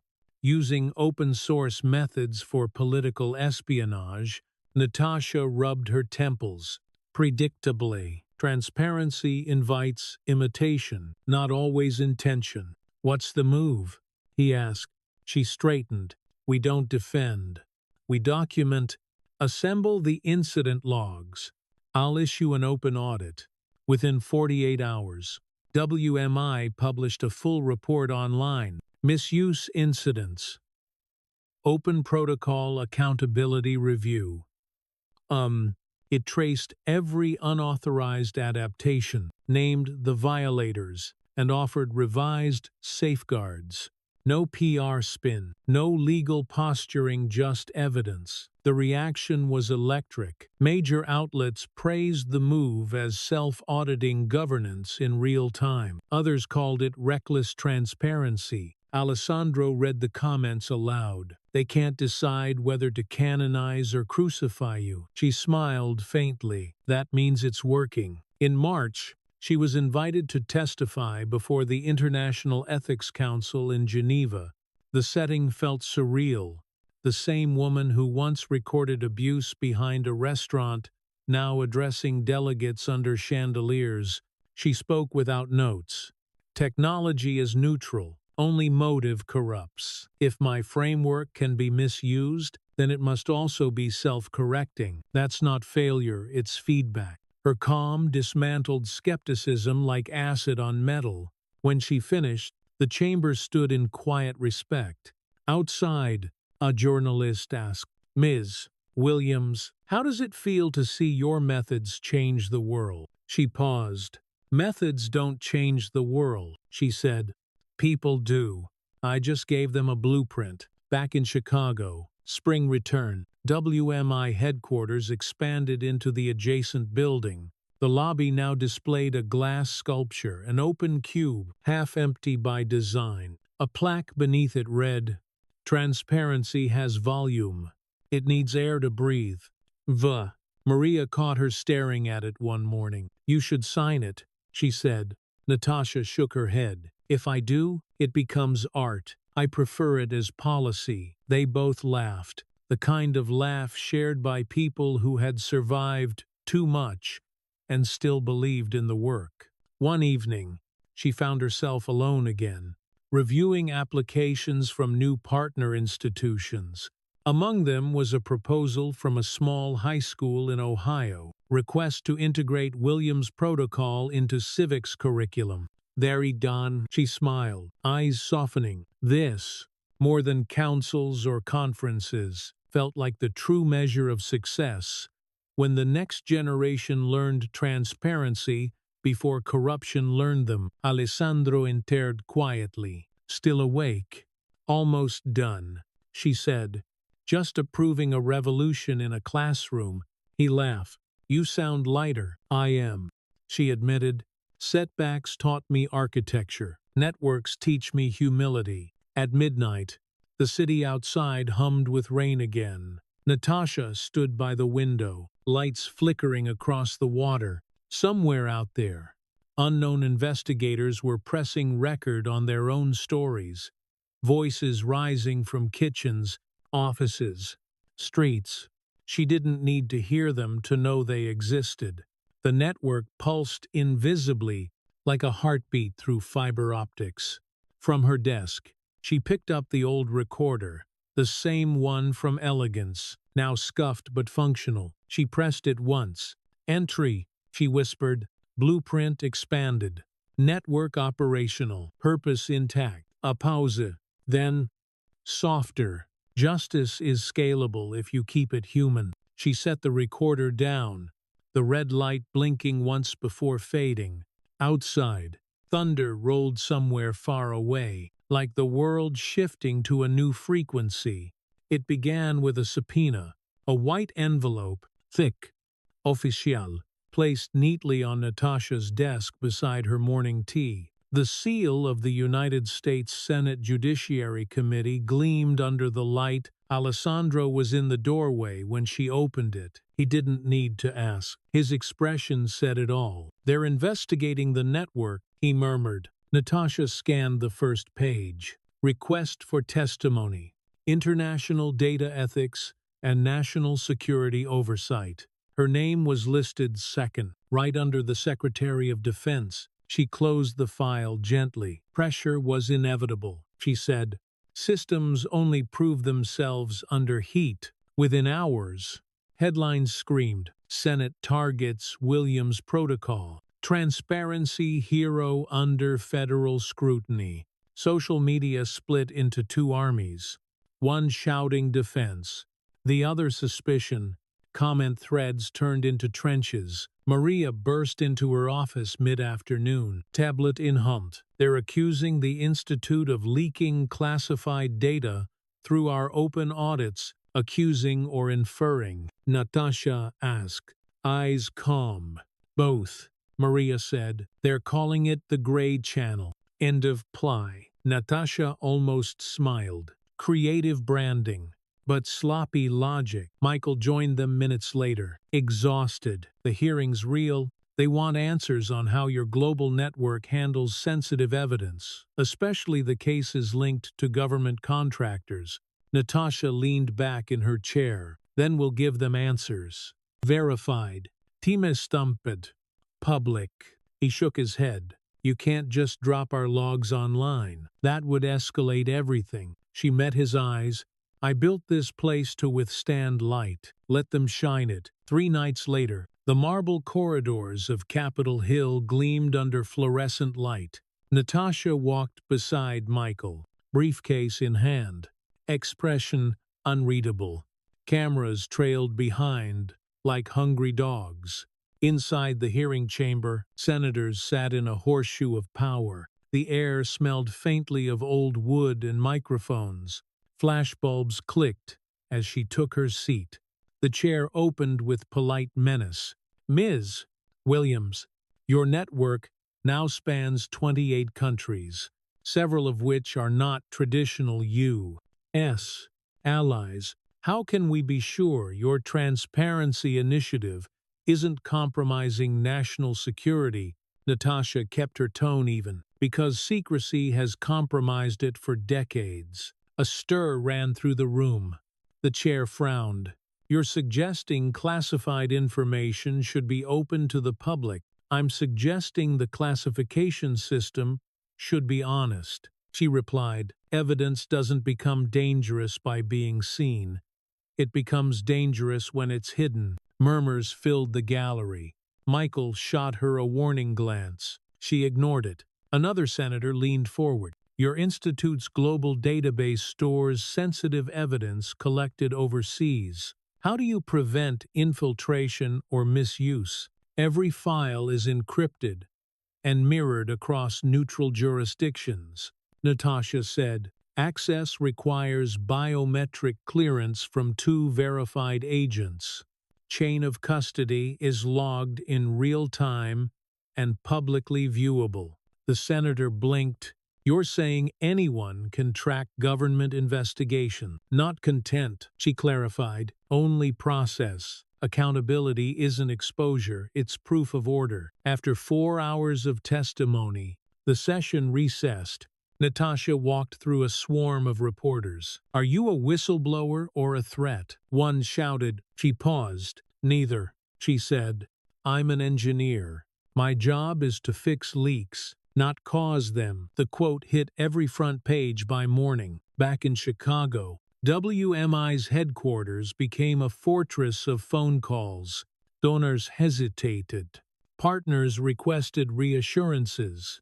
The same transparency that had built their power now tested its endurance. Maria cornered Natasha after a 16-hour day. "We're losing contracts. The Department of Justice suspended funding pending review." Natasha kept her gaze on the glowing map of the global network. "Then we run leaner. Truth doesn't need luxury. Maria slammed a folder onto the desk. You can't fix everything with principle. Natasha looked up, eyes calm but sharp. Principle fixed me. The silence that followed was long, but not cruel, just honest. Late one night, Natasha sat alone in the archive. The hum of servers filled the space like mechanical breath. On her screen glowed a new report from WMI's Tokyo office: metadata irregularities. Another potential breach. She clicked through the files, tracing digital fingerprints, until a name appeared she didn't expect. R. Morrison, Herr Pulse still.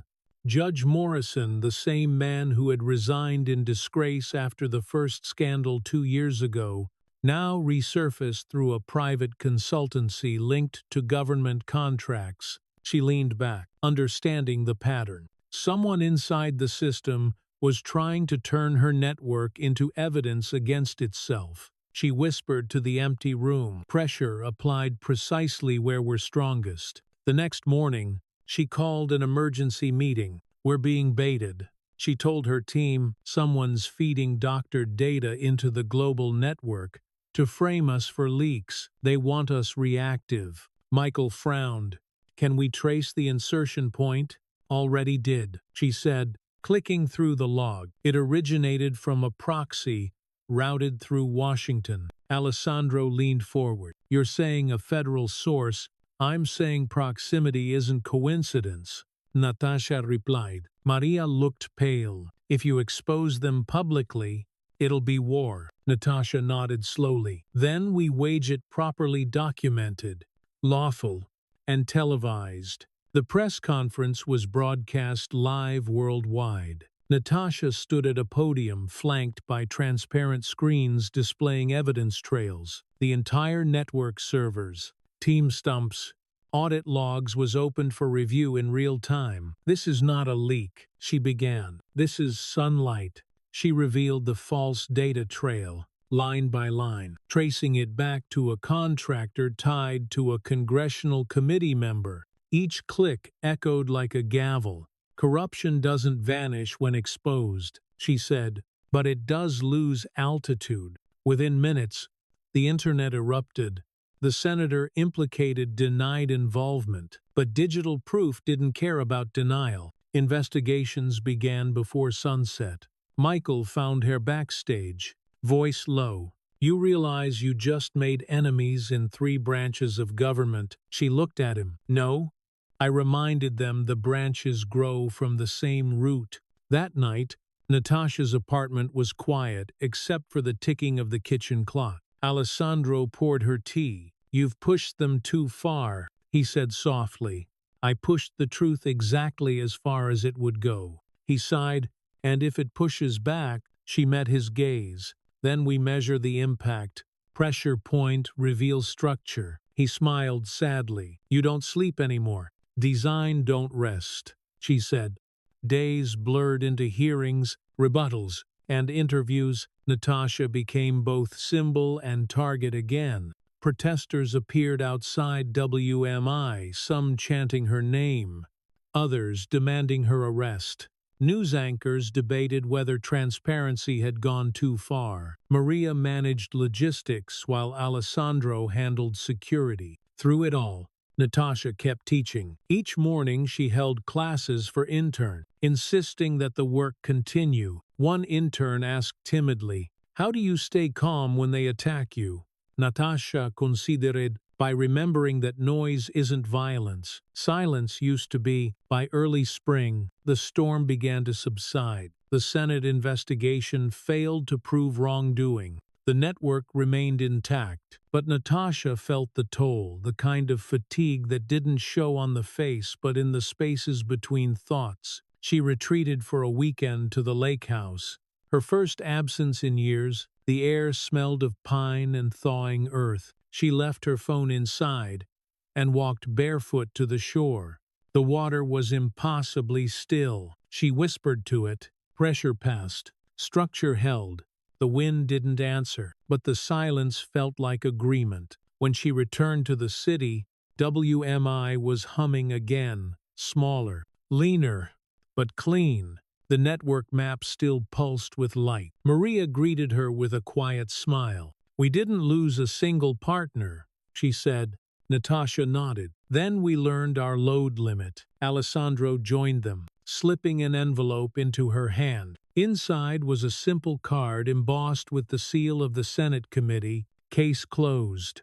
No findings." Natasha smiled faintly. "No findings means no denials either." He tilted his head. "So what now?" "Now," she said, "we rebuild resilience. Pressure isn't the enemy, it's calibration." That night, she stood again in the quiet press room. The same room where it had all started. Years ago, the old clock still ticked, louder now in the stillness. She placed her hand on the glass case that held her original recorder. The red light inside was long dead. But its purpose wasn't entry, she whispered, almost to herself. "System tested under maximum load.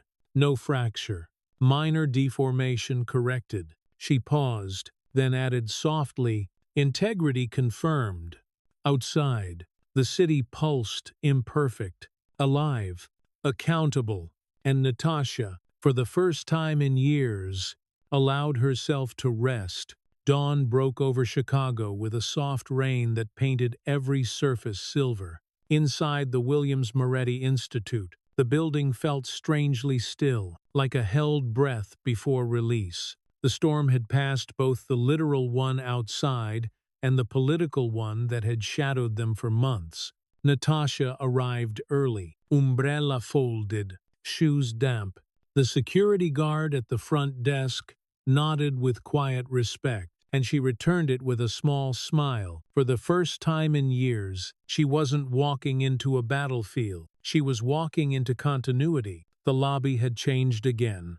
The sculpture of the open cube still stood in the center, but now it was surrounded by glass panels etched with names, the thousands of investigators, journalists, auditors, and students who had adopted her framework. It looked less like a monument and more like a map of light. Maria met her by the elevators, holding 2 coffees. "They finalized it," she said. Natasha raised an eyebrow. "The bill?" Maria nodded. "The Natasha Williams Act just passed the Senate. Unanimous vote." Natasha froze. The elevator doors opened, but neither woman moved. Maria continued, her voice trembling. "Every commercial institution with more than 20 employees, mandatory integrity audits every 2 years. Your protocol is federal law now." Natasha exhaled slowly. "Not mine," she said. "Ours, upstairs." The main conference room had been converted into a press space. Cameras waited, journalists murmuring in hushed tones. The official signing would happen that evening. But now, in the quiet before the crowd, Natasha sat alone at the long table, looking out at the skyline. From this height, Chicago looked orderly, as if justice were geometric, but she knew better. The city was still messy, flawed, beautiful like people. Like her, Alessandro entered quietly. "Governor's on his way," he said. She smiled faintly. "Of course he is. History never waits." He came closer, placing a small velvet box on the table. "Open it." Inside lay a golden fountain pen, engraved with a single word, integrity. She ran a thumb over the letters. "You planned this." "I planned to see you win," he said softly. "That's all." By afternoon, the auditorium filled beyond capacity. Politicians, students, business leaders, even skeptics. Cameras from CNN and BBC lined the aisles. The governor stood at the podium, voice amplified through the marble hall. "Today," he said, "we recognize a woman who proved that transparency isn't a threat. It's a tool. Who turned humiliation into reform, silence into evidence, and systems of exclusion into systems of accountability." He gestured toward her. "Natasha Williams Moretti, please join me." Applause rolled like thunder. Natasha stepped up, not hurriedly, but with the steadiness of someone who had already learned that true power moves quietly. The governor signed the act first, then handed her the pen. She added her signature beneath his, the ink gleaming black against white. No ceremony beyond that. Just one line, final and absolute. Afterward, reporters crowded forward. One asked, "Ms. Williams, how does it feel to have your name in federal law?" She paused, then smiled. Names fade, systems stay. Another asked, "What's next for you?" Natasha looked at the sea of cameras, teaching people to make me unnecessary. That evening, she returned home before sunset for the first time in years. The apartment smelled of basil and old paper. Alessandro was in the kitchen, sleeves rolled, cooking something simple: pasta, garlic, olive oil. He looked up when she entered. "Governor on TV just called you the conscience of the city." She laughed softly. "That's an inconvenient title." He poured her wine. "You earned inconvenient things." They ate in silence, the rain easing against the windows.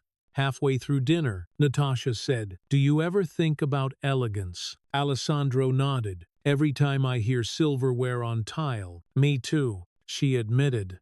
"I used to think the sound of those plates breaking was the end of something. Turns out it was the start of everything." Later, when the dishes were done, she went to her study. The old recorder sat on the shelf, repaired and polished. She pressed the button once more. "Entry," she said quietly. 10 years since the first recording. System scaled. Protocol institutionalized. Objective met. A pause. But human work never ends. For every law, a loophole. For every reform, resistance. That's the balance that keeps us honest. She stopped the tape. Then, smiling, she added aloud, "Good. That means the story continues." The following month brought invitations: Harvard, the United Nations, even Hollywood. She declined most. Fame was a distraction. Instead, she returned to Northwestern, where it had all begun, to guest lecture a class of students who had grown up watching her hearings on television. In the lecture hall, she wrote 3 words on the board: evidence, integrity, patience. Then she turned to the students. "Justice doesn't start in courtrooms," she said. "It starts in kitchens, offices, restaurants, places where people decide whether to look away or record. Remember that." A young woman raised her hand. "Do you forgive them, the ones who tried to destroy you?" Natasha thought about it. "Forgiveness isn't the point," she said. "Documentation is. Once truth is recorded, forgiveness is optional." The room was silent. Then, one by one, the students began recording her on their phones, not for fame, but for reference. By summer, the institute had expanded again. Maria oversaw 3 new centers in Latin America. Jessica managed the European branch. Each office carried a version of Natasha's creed engraved by the entrance. "Integrity is maintenance." End of quote. At the Chicago headquarters, a small museum opened on the ground floor. A timeline of the operation that started it all. Visitors could see the briefcase, the receipts, the original video files. School groups came weekly. One morning, Natasha watched a class of 10-year-olds gather around the display case that held her first phone. One child asked the guide, "Why didn't she just quit?" The guide smiled. "Because she believed that silence was part of the crime." Natasha turned away before they could notice her. Her eyes stung, but she didn't cry. Some victories were too large for tears. That autumn, WMI hosted a commemorative gala. Instead of a grand speech, Natasha insisted on a simple panel, a conversation between investigators from around the world. She sat among them, not above them. A journalist from Nairobi asked, "When did you know you'd actually changed something?" Natasha thought for a moment. "The first time someone I'd never met said, 'I used your method, and it worked.'" Change isn't a moment, it's replication. The audience applauded softly. The night continued with laughter, not champagne toasts, but quiet satisfaction. Later, Alessandro joined her on the balcony overlooking the river. The lights reflected like circuitry across the water. He asked, "Would you do it all again?" She looked at the skyline alive, imperfect, real. Every second. In December, the FBI invited her to witness the closing of Operation Clean Plate's final appeal. Kevin Torres had exhausted every legal avenue. His last letter to the court was short. "I understand now. I wasn't betrayed. I was documented." And Natasha read it in silence. "He finally learned vocabulary," she said softly. The agent beside her nodded. "Because you taught him." The years had refined her, not softened her. Natasha's voice had become keener. Her Gestur smaller, but the precision remained. She rarely raised her tone anymore. She didn't need to. Her presence itself had become evidence of endurance. At her final public appearance that year, a journalist asked, "If you could leave one sentence for the next generation of investigators, what would it be?" Natasha looked straight into the camera. "The best revenge is documentation." That night, alone in her office, she turned off the lights and opened the window. The city air carried the sound of traffic and possibility. On her desk lay the pen from the signing, still glinting gold. She placed it inside the old briefcase, the same one Kevin had once underestimated, and closed the latch. Her reflection appeared faintly on the glass. Not the waitress from Elegance, not the global icon, just a woman who had decided, once, not to stay silent. She whispered to the empty room. Case closed. System open. The rain outside eased into a drizzle. In the hallway beyond, the clock struck midnight, steady and sure. Somewhere, in classrooms and offices and kitchens across the world, 1,000 small recorders blinked red in the dark, tiny witnesses, descendants of her defiance. And for the first time, Natasha allowed herself to believe that maybe, just maybe, justice could be sustained not by noise or punishment, but by design. Justice signs in cold ink. True strength doesn't always roar. It often whispers through patience, integrity, and the quiet courage to do what's right when no one is watching. Natasha's story reminds us that justice isn't born from anger, but from clarity and persistence. She didn't win by shouting the loudest, but by refusing to let humiliation define her. Every insult became a record. Every injustice became evidence. It's a truth as old as time. Gold doesn't fear the fire. In a world that often rewards arrogance over honesty, her journey teaches us that dignity is a form of power. You can't always change people's prejudice, but you can make it irrelevant by standing firm in your truth. Whether it's a toxic workplace, a manipulative relationship, or the silent weight of discrimination, remember you are not powerless. The moment you start documenting, speaking, or simply refusing to shrink, you begin to reclaim the narrative. Justice isn't abstract. It's built one decision at a time by ordinary people choosing integrity over fear. If this story resonated with you, if you've ever faced injustice, kept silent too long, or fought back in your own quiet way, share your thoughts below. Tell us what part spoke to you most, or share a story of your own. Hit like to help more people find these voices of resilience, and subscribe so you won't miss the next story where truth finds its voice. Until then, take care of your peace, stand tall in your worth, and remember, after every storm, the air always smells cleaner.